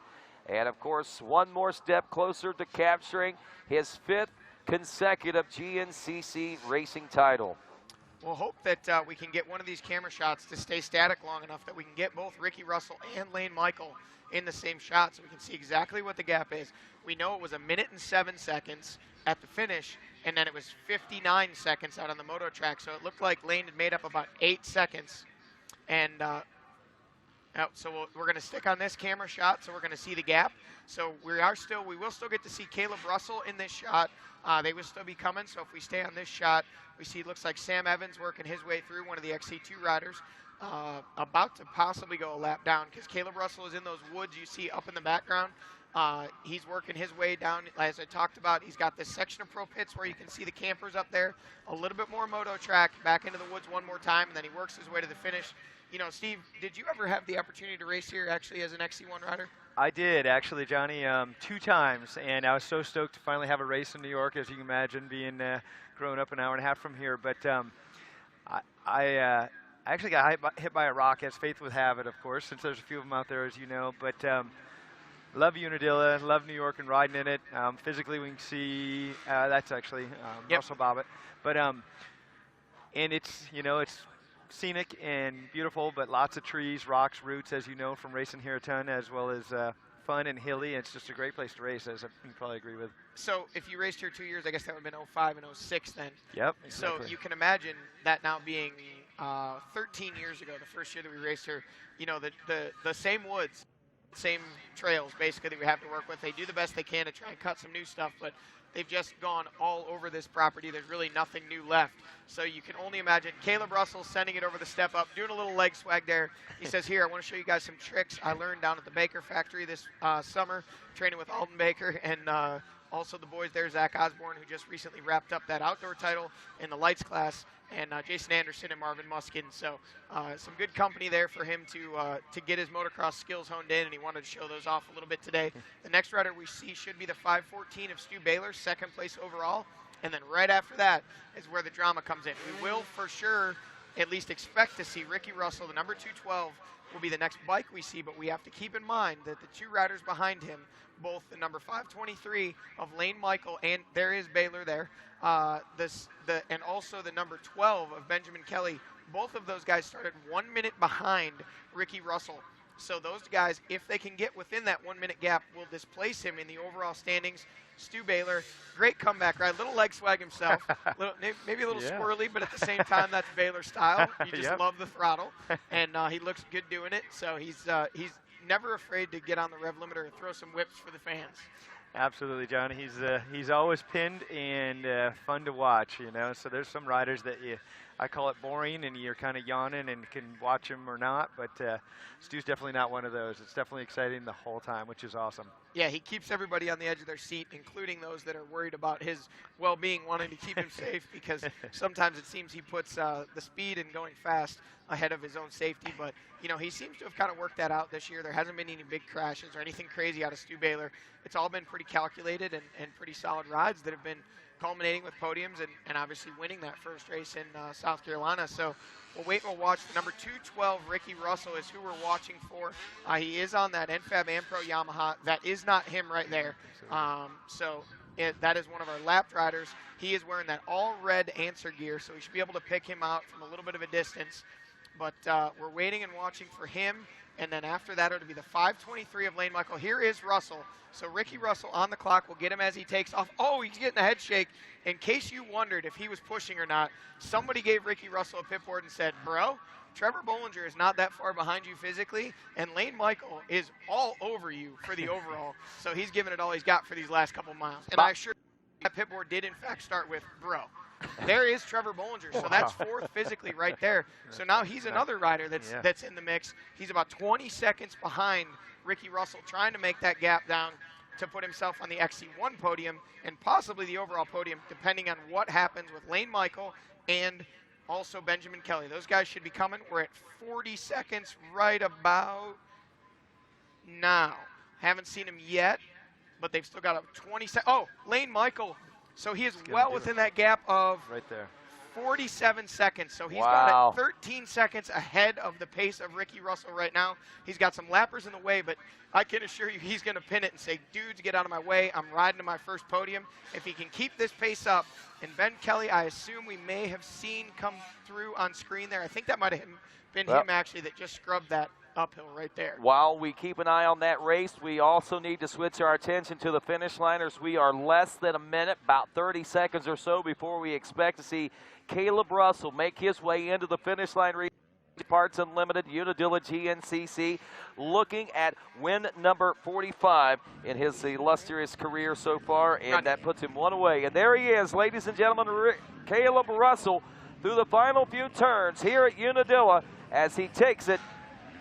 His 4th win at Unadilla, and of course, his 45th win of his XC1 racing career. And there you have it, folks. 1 win away from the all-time wins record is Caleb Russell as he takes the win and secures even more points in his championship bid for championship number 5, which is another monumental feat in GNCC racing. The living legend of Caleb Russell making his way through here another day at Unadilla. Now the big question looms. Stu Baylor, we are pretty confident is going to take this 2nd place position, but the 3rd place position, guys, Ricky Russell, Lane Michael, Benjamin Kelly, Trevor Bollinger in there in that mix, as well as he was only a handful of seconds behind the 212 of Russell, and the track crew is keeping a very close eye on this one as well, and we will get a bird's eye view of our own coming up here very shortly. He said Baylor somewhere in the neighborhood of about 45 seconds or so behind Russell as he checks in for the number 2 spot, right where we expected him at a 54-second gap. But here is when we begin to wait. And this is when all of a sudden the seconds turn into minutes, it seems like, and minutes to hours. But as we just wait patiently to see, number 1, will Ricky Russell hang on to 3rd physically over Trevor Bollinger? And what is going on with time adjustments there from that XC2 Pro class there now as we wait and wonder all at the same time? Boy, this one's really a nail-biter. I don't think we've seen one come down this close as far as adjusted time in a long time. Ricky Russell, you know, he's going for it. He knows he's got to do everything he can to physically hold on to that 3rd place spot in XC1 and also to try. You know, last he knew he had a few second gap on Lane Michael. We know now that Lane has been able to whittle that down and actually has about 13 seconds, according to our watches, on Ricky Russell. As we see Ricky around the outside and hard on the gas. That is him there.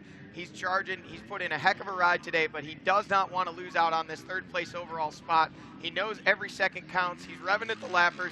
He's saying, look, bud, I need this. I need every second I can get, and we'll watch. And he crosses the line at 55. 2:52.55 is the time for Ricky Russell. Trevor Bollinger right behind him. Look at that. That's Bollinger removing his goggles, just 2 bikes behind him. So that could benefit Ricky Russell, knowing that he was pushing that last mile really hard. We'll watch and see. So according to our timing, Lane Michael has 2:53.55 if he gets in before that. Now again, this is approximate. It will adjust when you see it on the screen there. Rodney will call it as soon as it updates, but what we're looking for, we think, is a time of 2:53.55. If Lane Michael can cross the plane to the finish line before that, he can snag away. And it looks like he's going to do it. Looks like he's going to do it officially as we roll through. There is Lane Michael finishing physically 5th on the racetrack in the 5th place position. But as we adjust the time and Benjamin Kelly making his way through, it looks like Lane Michael will take the overall 3rd place position. A 2 hour, 52 minute, 39 second race for that rider, and a 2 hours, 52 minutes, 55 seconds for Ricky Russell. So Lane Michael has taken the number 3 position overall. Did Ben Kelly update? Ben Kelly, 4th overall. He hops over Bollinger and Russell in the time correction all the way up to 4th overall. That's awesome. Wow, only 15 seconds behind Lane Michael. And man, what a push that Lane Michael and Ben Kelly put on these final lap and a half, 2 laps of racing, man. They got a glimpse of what was going on, and they never looked back from that point on.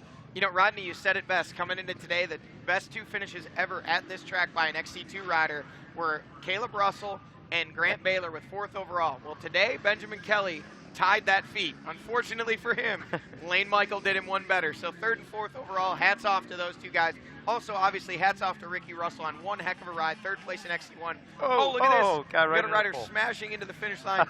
Unadilla, that's what it's all about right there, folks. It's never done with you until it lets you go. It proves that it isn't over till it's really over. So, Ricky Towery making his way over, make sure our rider is okay, and I think he might have chuckled just a little bit. Steve, thanks for stopping by, buddy, and congratulations on the success that your riders was able to achieve here today as well. And he's going down to high five right now. So, all righty. So, top amateur, let's go ahead and turn our attention to that here in just a moment. Actually, we got the XC2, and we know that we got first and second in. So, let's check to see where our third place finisher, Craig DeLong, is in now. Craig DeLong finishing 7th overall. Will take 3rd in the XC2 250 Pro class. Our next questions, though, what about XC3, the FMF XC3 125 class? We see that Jason Thomas was leading. He was 15th overall. It'll be a few minutes before he's in. Looks like Paul Whibley was running 2nd in that class, and I believe Hunter Newell still in that number 3 position. As far as top amateurs right now, looks like 250A rider Alex Teagarden in 16th overall heading into that final lap. Levi Keller, the 185 from the Open A class, was 20th overall, and we look at the difference, a 246.09 to a 248. So it looked like that Teagarden had a couple minutes or nearly 2 minutes of buffer there on the just-in-time for that top amateur position. So we're just going to have to, again, wait with bated breath just to see what happens here as far as that finish is concerned. It is Russell, Baylor, Lane Michael in the number 3 spot. Benjamin Kelly in the number 4 spot. Ricky Russell was 5th. Trevor Bollinger in 6th. Craig DeLong in 7th. Jordan Ashburn in the number 8 spot. 9th place is Josh Choate. And rounding out the top 10, I believe, will be that of Russell Bobbitt from Jefferson, Georgia, the 113, the, I believe, 6-time National Enduro Champion, and or at least 5-time National Enduro Champion. But anyway, Russell Bobbitt is a top 10 finisher here today. He started out pretty strong, if memory serves me correct, and rode a solid race. Looks like Grant Baylor is looking at an 11th place position. Austin Lee, the 123 and 12th. Mike Witkowski, 13th. Ryder Lafferty, 14th. And as we said, Jason Thomas, 15th. There's a few of those rides we're waiting for the final lap to be completed in. Like still haven't seen Russell Bobbitt checking in to secure that 10th place overall position, but we'll certainly be keeping an eye on that. And we'll also be heading down to the podium here in just a couple moments to begin our celebrations here to wind down our weekend at Unadilla and this amazing 13th running of the Parks Unlimited Unadilla GNCC. Again, folks, you know, when we start these weekends and start these days, we really never know what to expect. Had rain showers on Thursday, actually Wednesday even, and Thursday. Some more rain showers on Friday evening and Friday day itself and into the night. I remember some showers overnight, but Saturday it was cold. It was cloudy, and it looked like it was going to rain at any time. Never did really see any rain yesterday, but never did see any sunshine or warmth either. But we woke up this morning to beautiful blue skies and a little warmer temperatures, and we have seen a great race produced simply because of not only the great competition, but I believe the way that Mother Nature helped set this up with the moisture in the ground leading into the weekend and leaving us this beautiful weather that we have. So you couldn't have chosen a better way to kick off the final 4 rounds of 2017 than what we have here this weekend at Unadilla Valley Sports Center in New Berlin, New York. Again, Caleb Russell taking the win over Stuart Baylor. Lane Michael, the now highest finishing XC2 250 rider at Unadilla until this time. Today, I believe in 14, Grant Baylor got a 4th place overall. 2010 from the XC2 class, Caleb Russell had gotten a 4th place position, but Lane Michael best them both here today with his 3rd place overall position, and this might be a true indication of all the glimpses of greatness that we've seen of Lane Michael, that finally the greatness is no longer glimpses of, but we get to see it firsthand. And that's what we saw here today, rising to the occasion with the battles from Benjamin Kelly, who we salute as well with an amazing race and an astounding race as he actually got around Lane Michael for a little bit, started to pull a little bit of a gap, but Michael somehow or another was able to get back around him. I'm sure we'll hear the full scoop on that one whenever we get to the podium here in just a few moments. Again, folks, while we wait the podium presentations, a couple things that I do want to remind you of coming up next weekend. It is the Moto Cross Country, and that's going to be taking place at High Point Raceway, and here are the details. Let Let me get the details pulled up on that. Of course, it'll be the 27th annual DC Vet Homecoming, September 16th and 17th at High Point Raceway in Mount Morris, PA. On Saturday will be the Grand Prix Motocross Country. Sunday will feature the motocross portion of it. The motocross country will feature a mix of obstacles, including grass track, wood sections, portions of the motocross track. Registration for the GP begins at 8 a.m. with practice at 10 and racing to follow. Racing will consist of two 30-minute motos over a 2.5-mile course. If you pre-register, you will receive a free event T-shirt. After the racing on Saturday, kick back at the track with karaoke, music entertainment, along with a $5 barbecue dinner for everyone. Benz Racing and Retro Films also accompany the dinner along with a bonfire. Motocross racing on Sunday along with vintage contest. Winners will be announced at intermission. Vintage contest categories are vintage race gear, oldest race gear, or oldest race program, vintage T-shirt, best old school trophy, furthest traveled competitor, and oldest competitor. The winner of each category will receive a free 1-year subscription to RacerX Illustrated, as well as 2 all-day pit passes to the 2018 High Point Pro Motocross National. And for being so awesome, the furthest traveled competitor will receive 2 VIP super passes to the High Point National, a $400 value. Again, log on to racerproductions.com.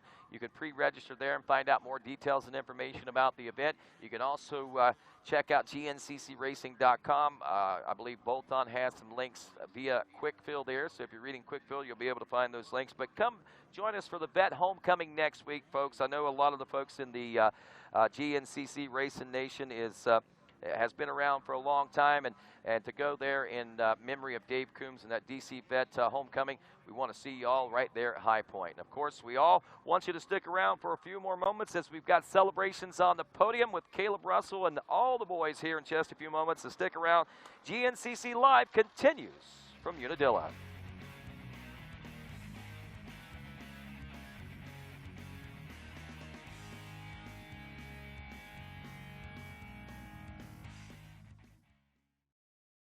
We handle your races, your jumps, and your trails. Isn't it time you give your daily driver the same love? AMSOIL Signature Series Synthetic Motor Oil delivers 75% more engine protection against horsepower loss and wear than required by a leading industry standard. AMSOIL also offers a full family of dirt bike lubricants, giving you above and beyond fortification for your weekday and weekend vehicles. AMSOIL, devoted to protection.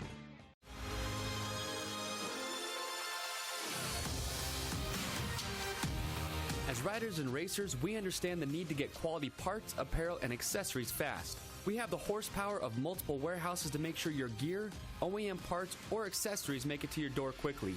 Check out our easy-to-use website and experience customer service that takes the whole shot. RockyMountainHVMC.com. Get ready. And welcome back to GNCC Live from Unadilla, and of course in New Berlin, New York, the home of American motocross, the capital of American motocross, I guess we could say, as this amazing facility has hosted events since the late 1960s, and for 40-some years, man, they have come here. We've had not ISDE, but the Motocross of Nations, I guess I should say. That's been here before. Trans-America races, and of course Lucas Oil Pro Motocross National Championship Racing, ATV Motocross Racing, the Rewind that they have here. It's a classic that they have at Unadilla, so a very prestigious place to say the least. And folks, if you're wondering about the upcoming schedule of GNCC, we will be live again September 23rd at 1 o'clock for our Mountaineer Run Pro ATV race. And then again at about 4:45 for the Mountaineer Run Pro UTV races. We begin their final 3 rounds of 2017. And then on Sunday, September 24th, we'll be back at it with the pro bike racing there from Masontown, West Virginia. October 7th, we'll be at the Powerline Park for Pro ATV at 1 at about 4:45, the Pro UTVs. And then on Sunday, October 8th, Powerline Park Pro Bike. And then, of course, if you're looking for some coverage on NBC Sports Network, October 14th at 2:30, the Weisco John Penton GNCC will be aired, and then a repeat of that on Wednesday, October 18th at 4 p.m. take a quick picture of the screen right now so you know what to expect as far as the upcoming schedule is concerned of RacerTV. Well, again, folks, as we get set to turn our attention to the podium area where the celebrations are all about to get underway, we'll take a look here on RacerTV at some of the madness and mayhem of lap number. This is about lap number 2 or number 3, the one where Caleb Russell actually struggled to get up the hill as well as many of the other XC1 riders. There was Ricky Russell. But those were the turning moments, if you will, of this race, I believe, between Ricky and Caleb out there. And these boys went at it for a little while longer, nose to tail. But eventually, Caleb was able to stretch things out for win number 45. As we, like I said, getting set to go down to that podium to celebrate. Baylor in second, Lane Michael, again, if you're just joining us, taking overall third from the XC2 250 Pro class.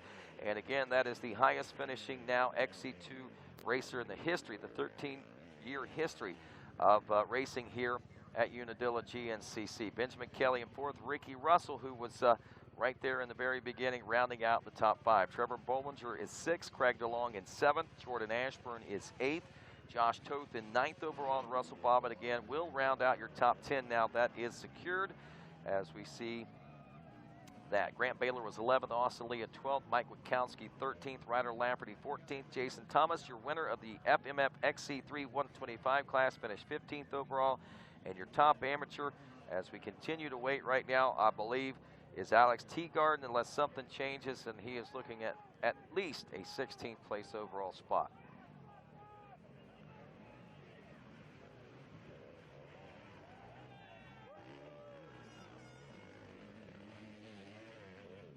So as we await the word here, again, a few little history notes, historical notes of things here going on at Unadilla and this motorcycle race here.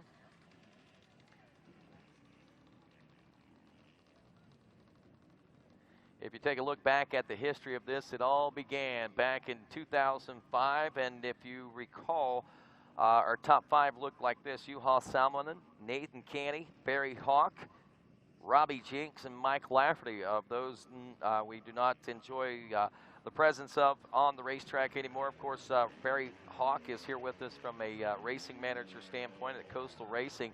But basically, the rest of this is these guys are a part of the history of Unadilla. And of course, just to let you know, New York native Nate Canny, one of the riders who has finished on the podium, probably the most until maybe this year, but 6 times Nate Canny has finished on the podium here.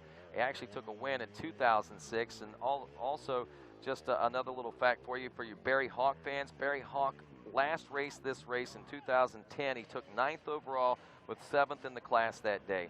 And just also to let you know, only 2 repeat winners at Unadilla in this motorcycle version of GNCC racing. David Knight did it in 2007 and 2008.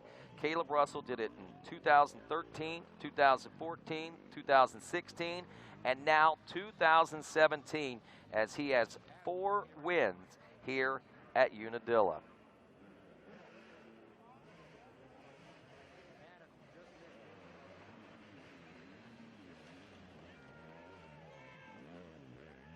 Right now, we're in the process of getting the celebration switched down here to the podium.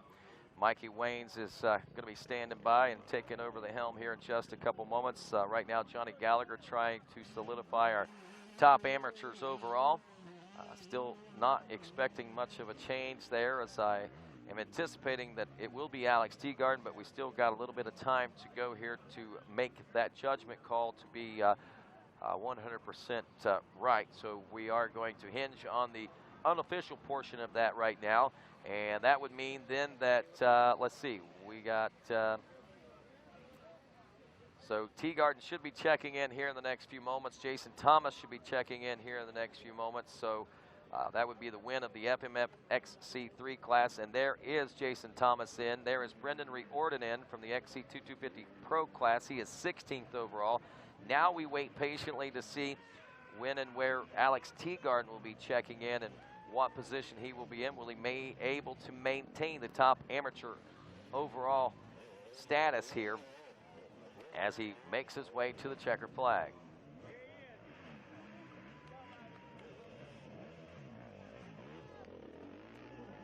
And 258 rider Alex Teagarden checks in, 15th place overall, and according to what I'm seeing right here, should be able to secure the overall top amateur position today on board the number 309 from Waynesburg, Pennsylvania. And again, we expect that Levi Keller, the 185, will likely be our second place overall in the top amateurs, as he'll be coming from the Open A class. But again, he still has to wrap up this final lap, and we are wrapping up things down here, getting ready to head down to that podium. As we said, Mikey Waynes should be popping in here in just a couple moments. I know that the finish line and the finish line podium are a little distance between the two today, so it's going to take these guys a little extra time, I believe, to make their way down.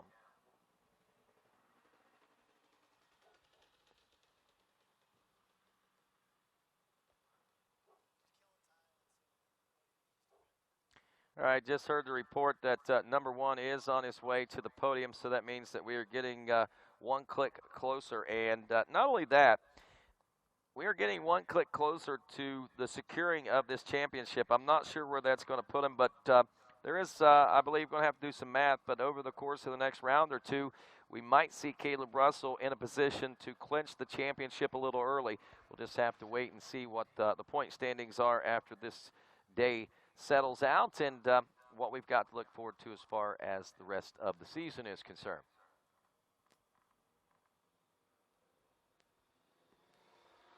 So round 10 of 13 in the history books now. Round 11, as we said, coming up in 2 weeks. Masontown, West Virginia. We hope to see you folks there. It's another one of the beautiful stops. It's kind of a homecoming for the folks at Racer Productions. And hey, if you got a little extra time to kill, come down to the DC Bet Memorial next weekend. Stick around, because you're only about a half hour from Masontown, West Virginia, where the next GNCC is going to be, so you can make a couple of weeks out of it, ride some terrain there in West Virginia. Sounds like a good time to me. And what sounds like a good time is what's about to happen down on the podium. How about it, New York? Put your hands together for our top 3 overall. Mikey Waynes, looks like a great celebration at hand. Yes, you're absolutely right, and thank you for that. We're not done. We're going to have some more applause. Lane, man, give it up for this guy, Lane Michael, first of all. Coming out of the XC2 and finishing in the top 3. Man, you flirted with this all season long. Here in round number 10 in Unadilla, you finally made it happen. Yeah, it was good. You know, I caught a couple XC1 guys there, I think on the second lap, and I knew there wasn't a lot of them, and then kind of just kept, catching them and picking a couple off, and then I got up to Ashburn and I think Trevor, and I rode with him for a couple laps, and then Trevor actually had a little more pace, and he got around me and kind of left me there about 2 laps to go. I was honestly, like, I didn't feel very good. I was about spent, and Ben ended up catching back up to me and passed me. I mean, we were close all day, but he got around me, and I was like, man, like, you got to step it up. And we came onto the motocross track, and I knew that was kind of my advantage, and I was able to get around him, and I was like, all right, we got to make a sprint. And I had a good last lap. It was clean, and I was able to to make good passes on a couple lappers. Actually, I clipped one and went down on the last lap, and then that was just right after they gave me the pit board that I was, I think, 7 seconds out of 3rd overall, and I was like, man, like. So I dug deep and hammered down to the finish, and then I was able to get the win, and then 3rd overall. That's pretty cool too. It's got to feel good, man. So now that you got that feeling up here in the top overall, we're going to see this again from you. We got 3 races left. You can do it 3 more times, right? Yeah. I don't expect it by any means. These top guys, they're definitely the real deal. So to be up here with them, it's definitely an honor. But the main focus is our class. We want to go out and win those. So we focus on that, and then the rest will come. Absolutely, man. Well, I know you've got some sponsors and folks you'd like to thank out there. Yeah, definitely. I got to thank the Coastal Racing, Husqvarna team, Bell Ray, Answer, Bell, Scott Goggles, Garnet Boots, FMF, Maxxis, Chirby's, IMS, 343 Graphics, Barry, Scott, everyone over there under the truck that helps us out. My dad for all the work he does on the bike, my girlfriend, and all the fans out there cheering us on. It was a good day, and definitely glad to be up here. There we go, everybody. Lane Michael. All right, work my way down here, man. Stu, are you exhausted yet, man? You've been up here for a minute. I'm good to go. I'm ready to get home. I got 15 hours ahead of me. You got a few more hours than me, man. We'll talk about this one, man. You kind of had to work your way up the pack. Talk to us about Unadilla, man. How were you able to pull this one off? It was tough. I typically, I'm used to my great starts, and I pulled out a killer start for me. I was like almost mid-pack, I think. I could see Caleb, and that was pretty good for me. So, I started with the guys, and I just rode really tight the first couple laps, and finally got into a good pace there towards the third, fourth lap, and was able to make some moves and got in a good battle with Ashburn, Ricky Russell, and a couple guys through the way. It was a really demanding track. I don't think there was a spot where you could rest all day except on the moto track, which is kind of odd. That was like every time I was waiting for the moto track to sit down and just kind of relax, take a couple of big breaths. I mean, the track was brutal. You try to avoid the lines, and we obviously all walk the track prior, but there's no avoiding it here with the amount of laps we do and how many people show up. It's beat. There isn't a good smooth line out there. Well, man, you talked about it. We talked a little bit before we came back, and you don't get really a summer break, man, but we're back in the saddle with GNCC. What do you see for yourself with 3 races left? I just want to stay up here. I really want to be up there with Caleb. He's just so good at right off the first lap. That's where I really struggle, and I've worked a lot on my sprint pace and trying to do that, but he hasn't had the greatest starts, and I've been right behind him a couple races this year, and just watching him make the passes he does, I don't know, I'm riding too tight or don't have the balls to do it. So that he and Thad usually kind of break away that first lap. I've just got to figure out how to start with him and play it from there. Well, good work, man. Always good to see you up here. We're going to let you enjoy some ice cream. I'm assuming that's still a thing. Already had it. Already had it. All right, fair enough, brother. Well, let's thank some sponsors and folks. The whole SRT team, KTM, FMF, Kenda Tires, Shoei Helmets, CD, Liat, Coppersmith Suspension, IMS, Moto Seat, all the people that I'm forgetting. We've got so many people in my corner. My girlfriend, my dad, he's always out there. My mechanic backing me 100%. Nick Davis for letting me come up and ride this week. It was definitely a huge advantage. And Ricky Russell for coming down and training with me and riding with me this week. I enjoy riding with another fast rider, just kind of pushing each other. And, it's good to see whenever you're out there on the track midway through, we're in that same battle that we are when we're on the practice track during the week. Well, good work, man. Everybody, this is Stu Baylor. Well, everybody, I want you to give it up here for the first place finisher today, Mr. Caleb Russell. Well, Caleb, man, welcome back to the center of the box. Yeah, it's been a while, but man, it's tough out there.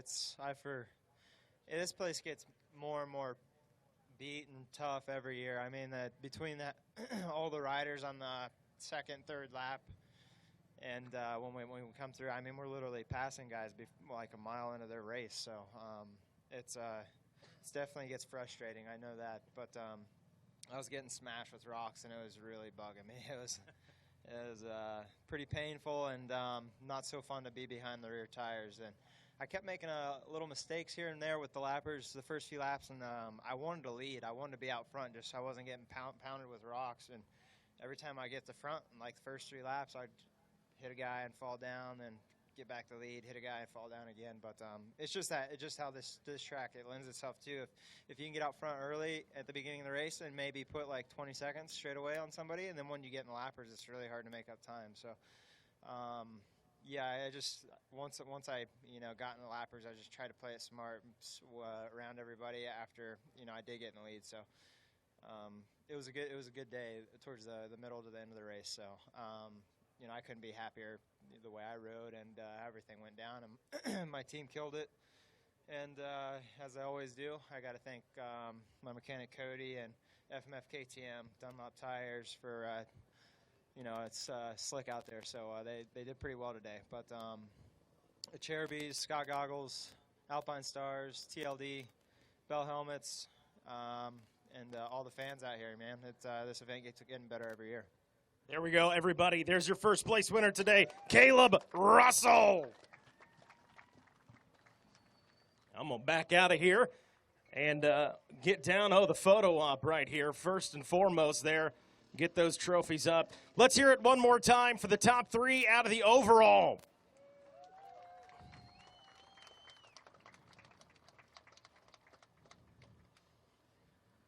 Big congratulations to you guys. And now, the spoils of victory right here, as we call it. The champagne showers, popping bottles up here on the podium. First time for Lane Michael popping bottles in the overall here, so we'll make it special.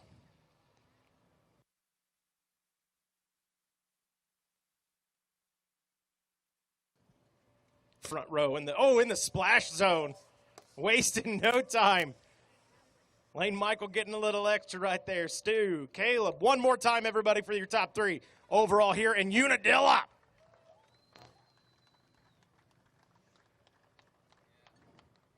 Well, that'll do it for our overall. I think we'll shift gears a little bit. Yeah, and we'll play what we normally call it Tetris, but this one's pretty easy. We'll pull Lane Michael off the podium, and we'll bring up Ricky Russell.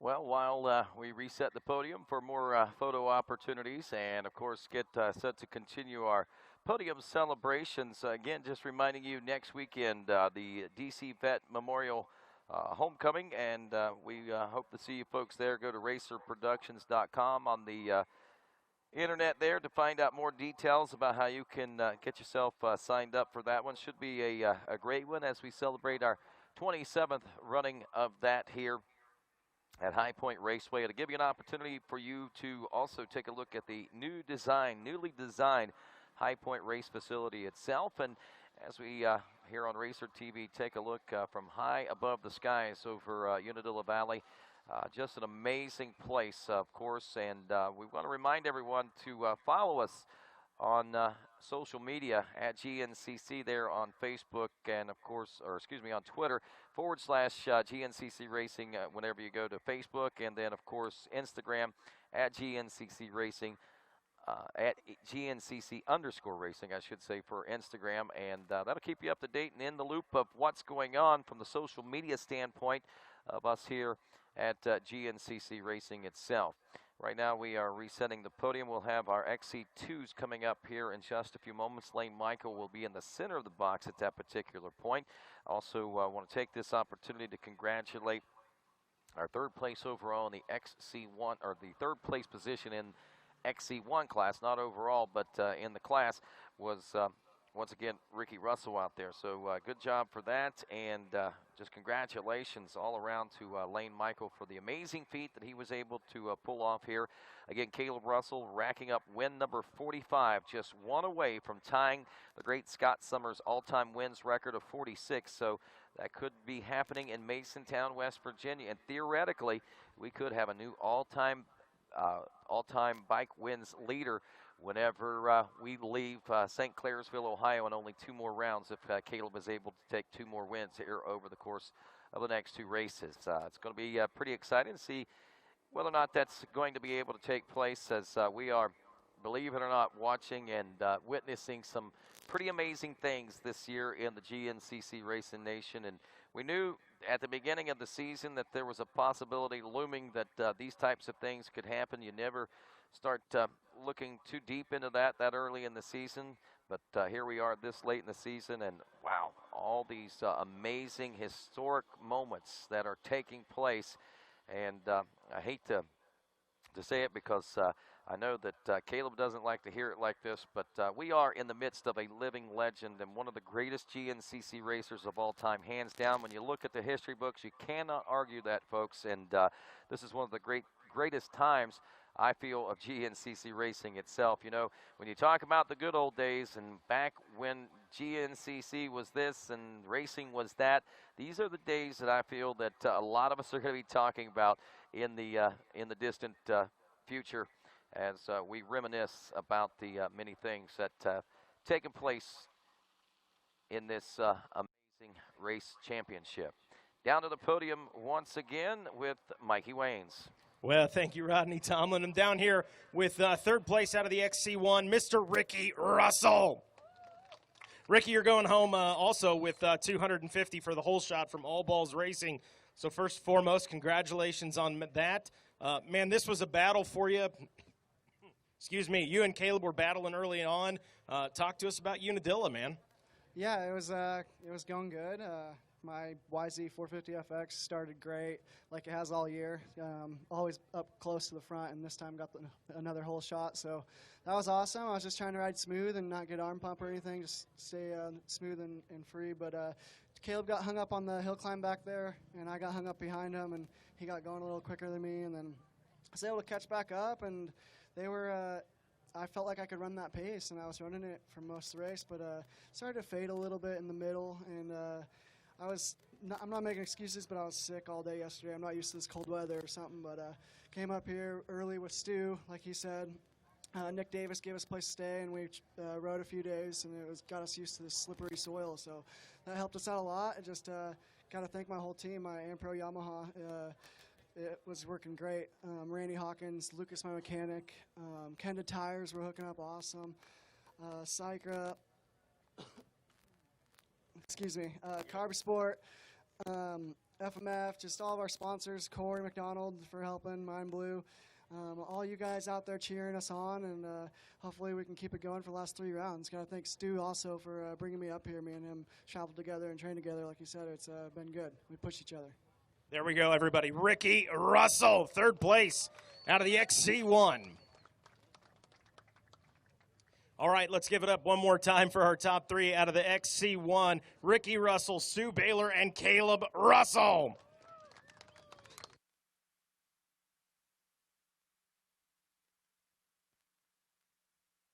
All right, so that'll, he's going to get a photograph of you there.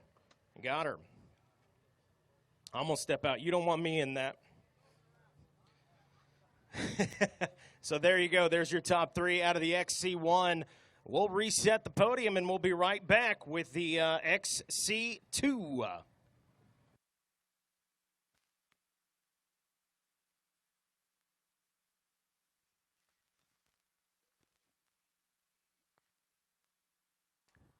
Well, with a little reset action here, of course, we'll be picking up with our XC2 250 Pro class, the 16 to 24-year-olds, Lane Michael, Benjamin Kelly, Craig DeLong, amazing feats again today. Josh Toth just coming up a little bit short as he finished in 4th place. Will, I'm sure, maintain the points lead after this round as well. Austin Lee will finish up in 5th place in the class. Mike Witkowski was 6th. 7th was Ryder Lafferty. Brendan Riordan in 8th. Zach Hayes was 9th.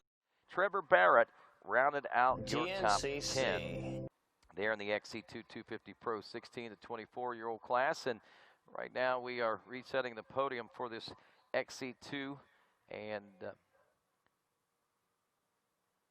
Mikey will be inviting these guys up here in just a moment as we are just about reset for that as far as the awards are concerned. And we'll be seeing up onto the podium first, I believe, Benjamin Kelly, the number 12, Lane Michael in the center, and Craig DeLong will be on the right side. So put your hands together for the number 12, Benjamin Kelly, 2nd place here today. It makes his way onto the podium. Into the center of the box and back on the podium once again from 3rd overall. And your winner of the XC2 250 Pro class, Lane Michael. And how about it? Good to see this rider back on the podium once again. The number 9 of Craig DeLong as our XC2 250 Pro class are ready to celebrate with Mikey Waynes. Well, thank you, Rodney. As they're getting adjusted up here, we'll talk to Craig in just a moment. Unadilla give it up here for the top 3 out of the XC2. Well, Craig DeLong, man, talk to us about this one. Welcome back to the podium, first and foremost, but let's talk about some Unadilla. Yeah, it was pretty good. I got off to a good start and kind of was in the second there for the first couple laps and could see Lane on the moto track and trying to keep it close. And then I kind of pumped up a little bit, and Ben called me and then got around me, and he left me pretty quick and caught Lane. So I was kind of riding by myself. And just kind of stayed like that all day. I was kind of like a minute and a half all day, and I got down to 30 seconds to Ben, I think, the one time. But at the end, he just kind of pulled it back out to a minute. So it was a good day. Good work, man. We're going to see you up here a few more times before the season's done. Yeah, that's the plan. All right, I like it, brother. Who are your sponsors and folks you'd like to thank today? I got to thank everyone at the Coastal Husqvarna team. Scott, Barry, Answer Racing, Garnet Boots, Bell Helmets, 100% Goggles, FMF, Evans Coolant, Factory Connection Suspension, Maxxis Tires, Twin Air, VP Race Fuels, Trail Tech Fans, IMS, Seat Concepts, Super B Batteries, Moto Hose, TM Designs, Acherbys, 343 Graphics, Nitro Moose, my dad, my mom, and my brother, and Angelina, thank you. There we go, everyone. Craig DeLong. All right, make our way down here. Sorry about that. I mean to shoulder check you. Mr. Ben Kelly, one heck of a ride today, man. Yeah, thank you. It was fun out there. The track was really fast, and I enjoyed it. It was pretty rough. That's an understatement. I think we've heard that from youths this morning all the way up to the pro level, so you're spot on, man. Well, what did it take to get you up here in second place today? I had like a decent mid-pack start, and I really like this track. It's a good one that suits me, so I was just charging hard trying to get up to the front, and eventually I was able to catch Lane, and he had a really fast pace going, so I was just trying hard to stay with him the whole time, and we were going back and forth pretty much the whole race. It was just super physically demanding and rough, and just happy to be on the podium. Well, great work, brother. Who are your sponsors out there you'd like to thank today? Yeah, I want to thank KTM USA, Trail Jesters, Loud Fuel Co., Edelman's, Steve Hatch Racing for all his help, Kenda Tires, IMS, GTR Suspension, Bulletproof Designs, P3 Carbon, just everyone out there cheering me on and pointing lines, Seat Concepts, just everyone. Thank you. There we go, everybody. We'll see you again up here, right? All right, Ben Kelly, everybody. Great work. Well, Lane, man, we'll give you another shot at it. You had the top 3 in the overall. You've got the first place finish here in the XC2. Anything you wanted to add from today? No, not really. Just like I said, I want to say thanks to all the fans for cheering us on. Congratulations to Ben. I mean, he rode awesome today. I mean, he definitely kept me at 100% all day, and Craig rode good. So it's good to have Coastal up here, both of us on the podium, and just want to say thanks again to all the sponsors. Coastal Racing, Husqvarna, Answer, Bell, Scott Goggles, IMS, Seat Concepts, Maxxis. Everyone on this motorcycle, FMF, Sherby's 343, and, my girlfriend for putting up with me and her whole family, and just everyone else, I really appreciate it. There we go, everybody. One more time for Lane Michael. Well, we'll let you pop another bottle, man. I hope your thumb's not tired. One more bottle to pop. Some more champagne showers for your first place finisher out of the XC2. Coming up next is going to be the FMF XC3. Oh, we need a photo. Ooh, that was close. So we'll get our top 3 out of XC2 up here in the center, and we'll get a photo.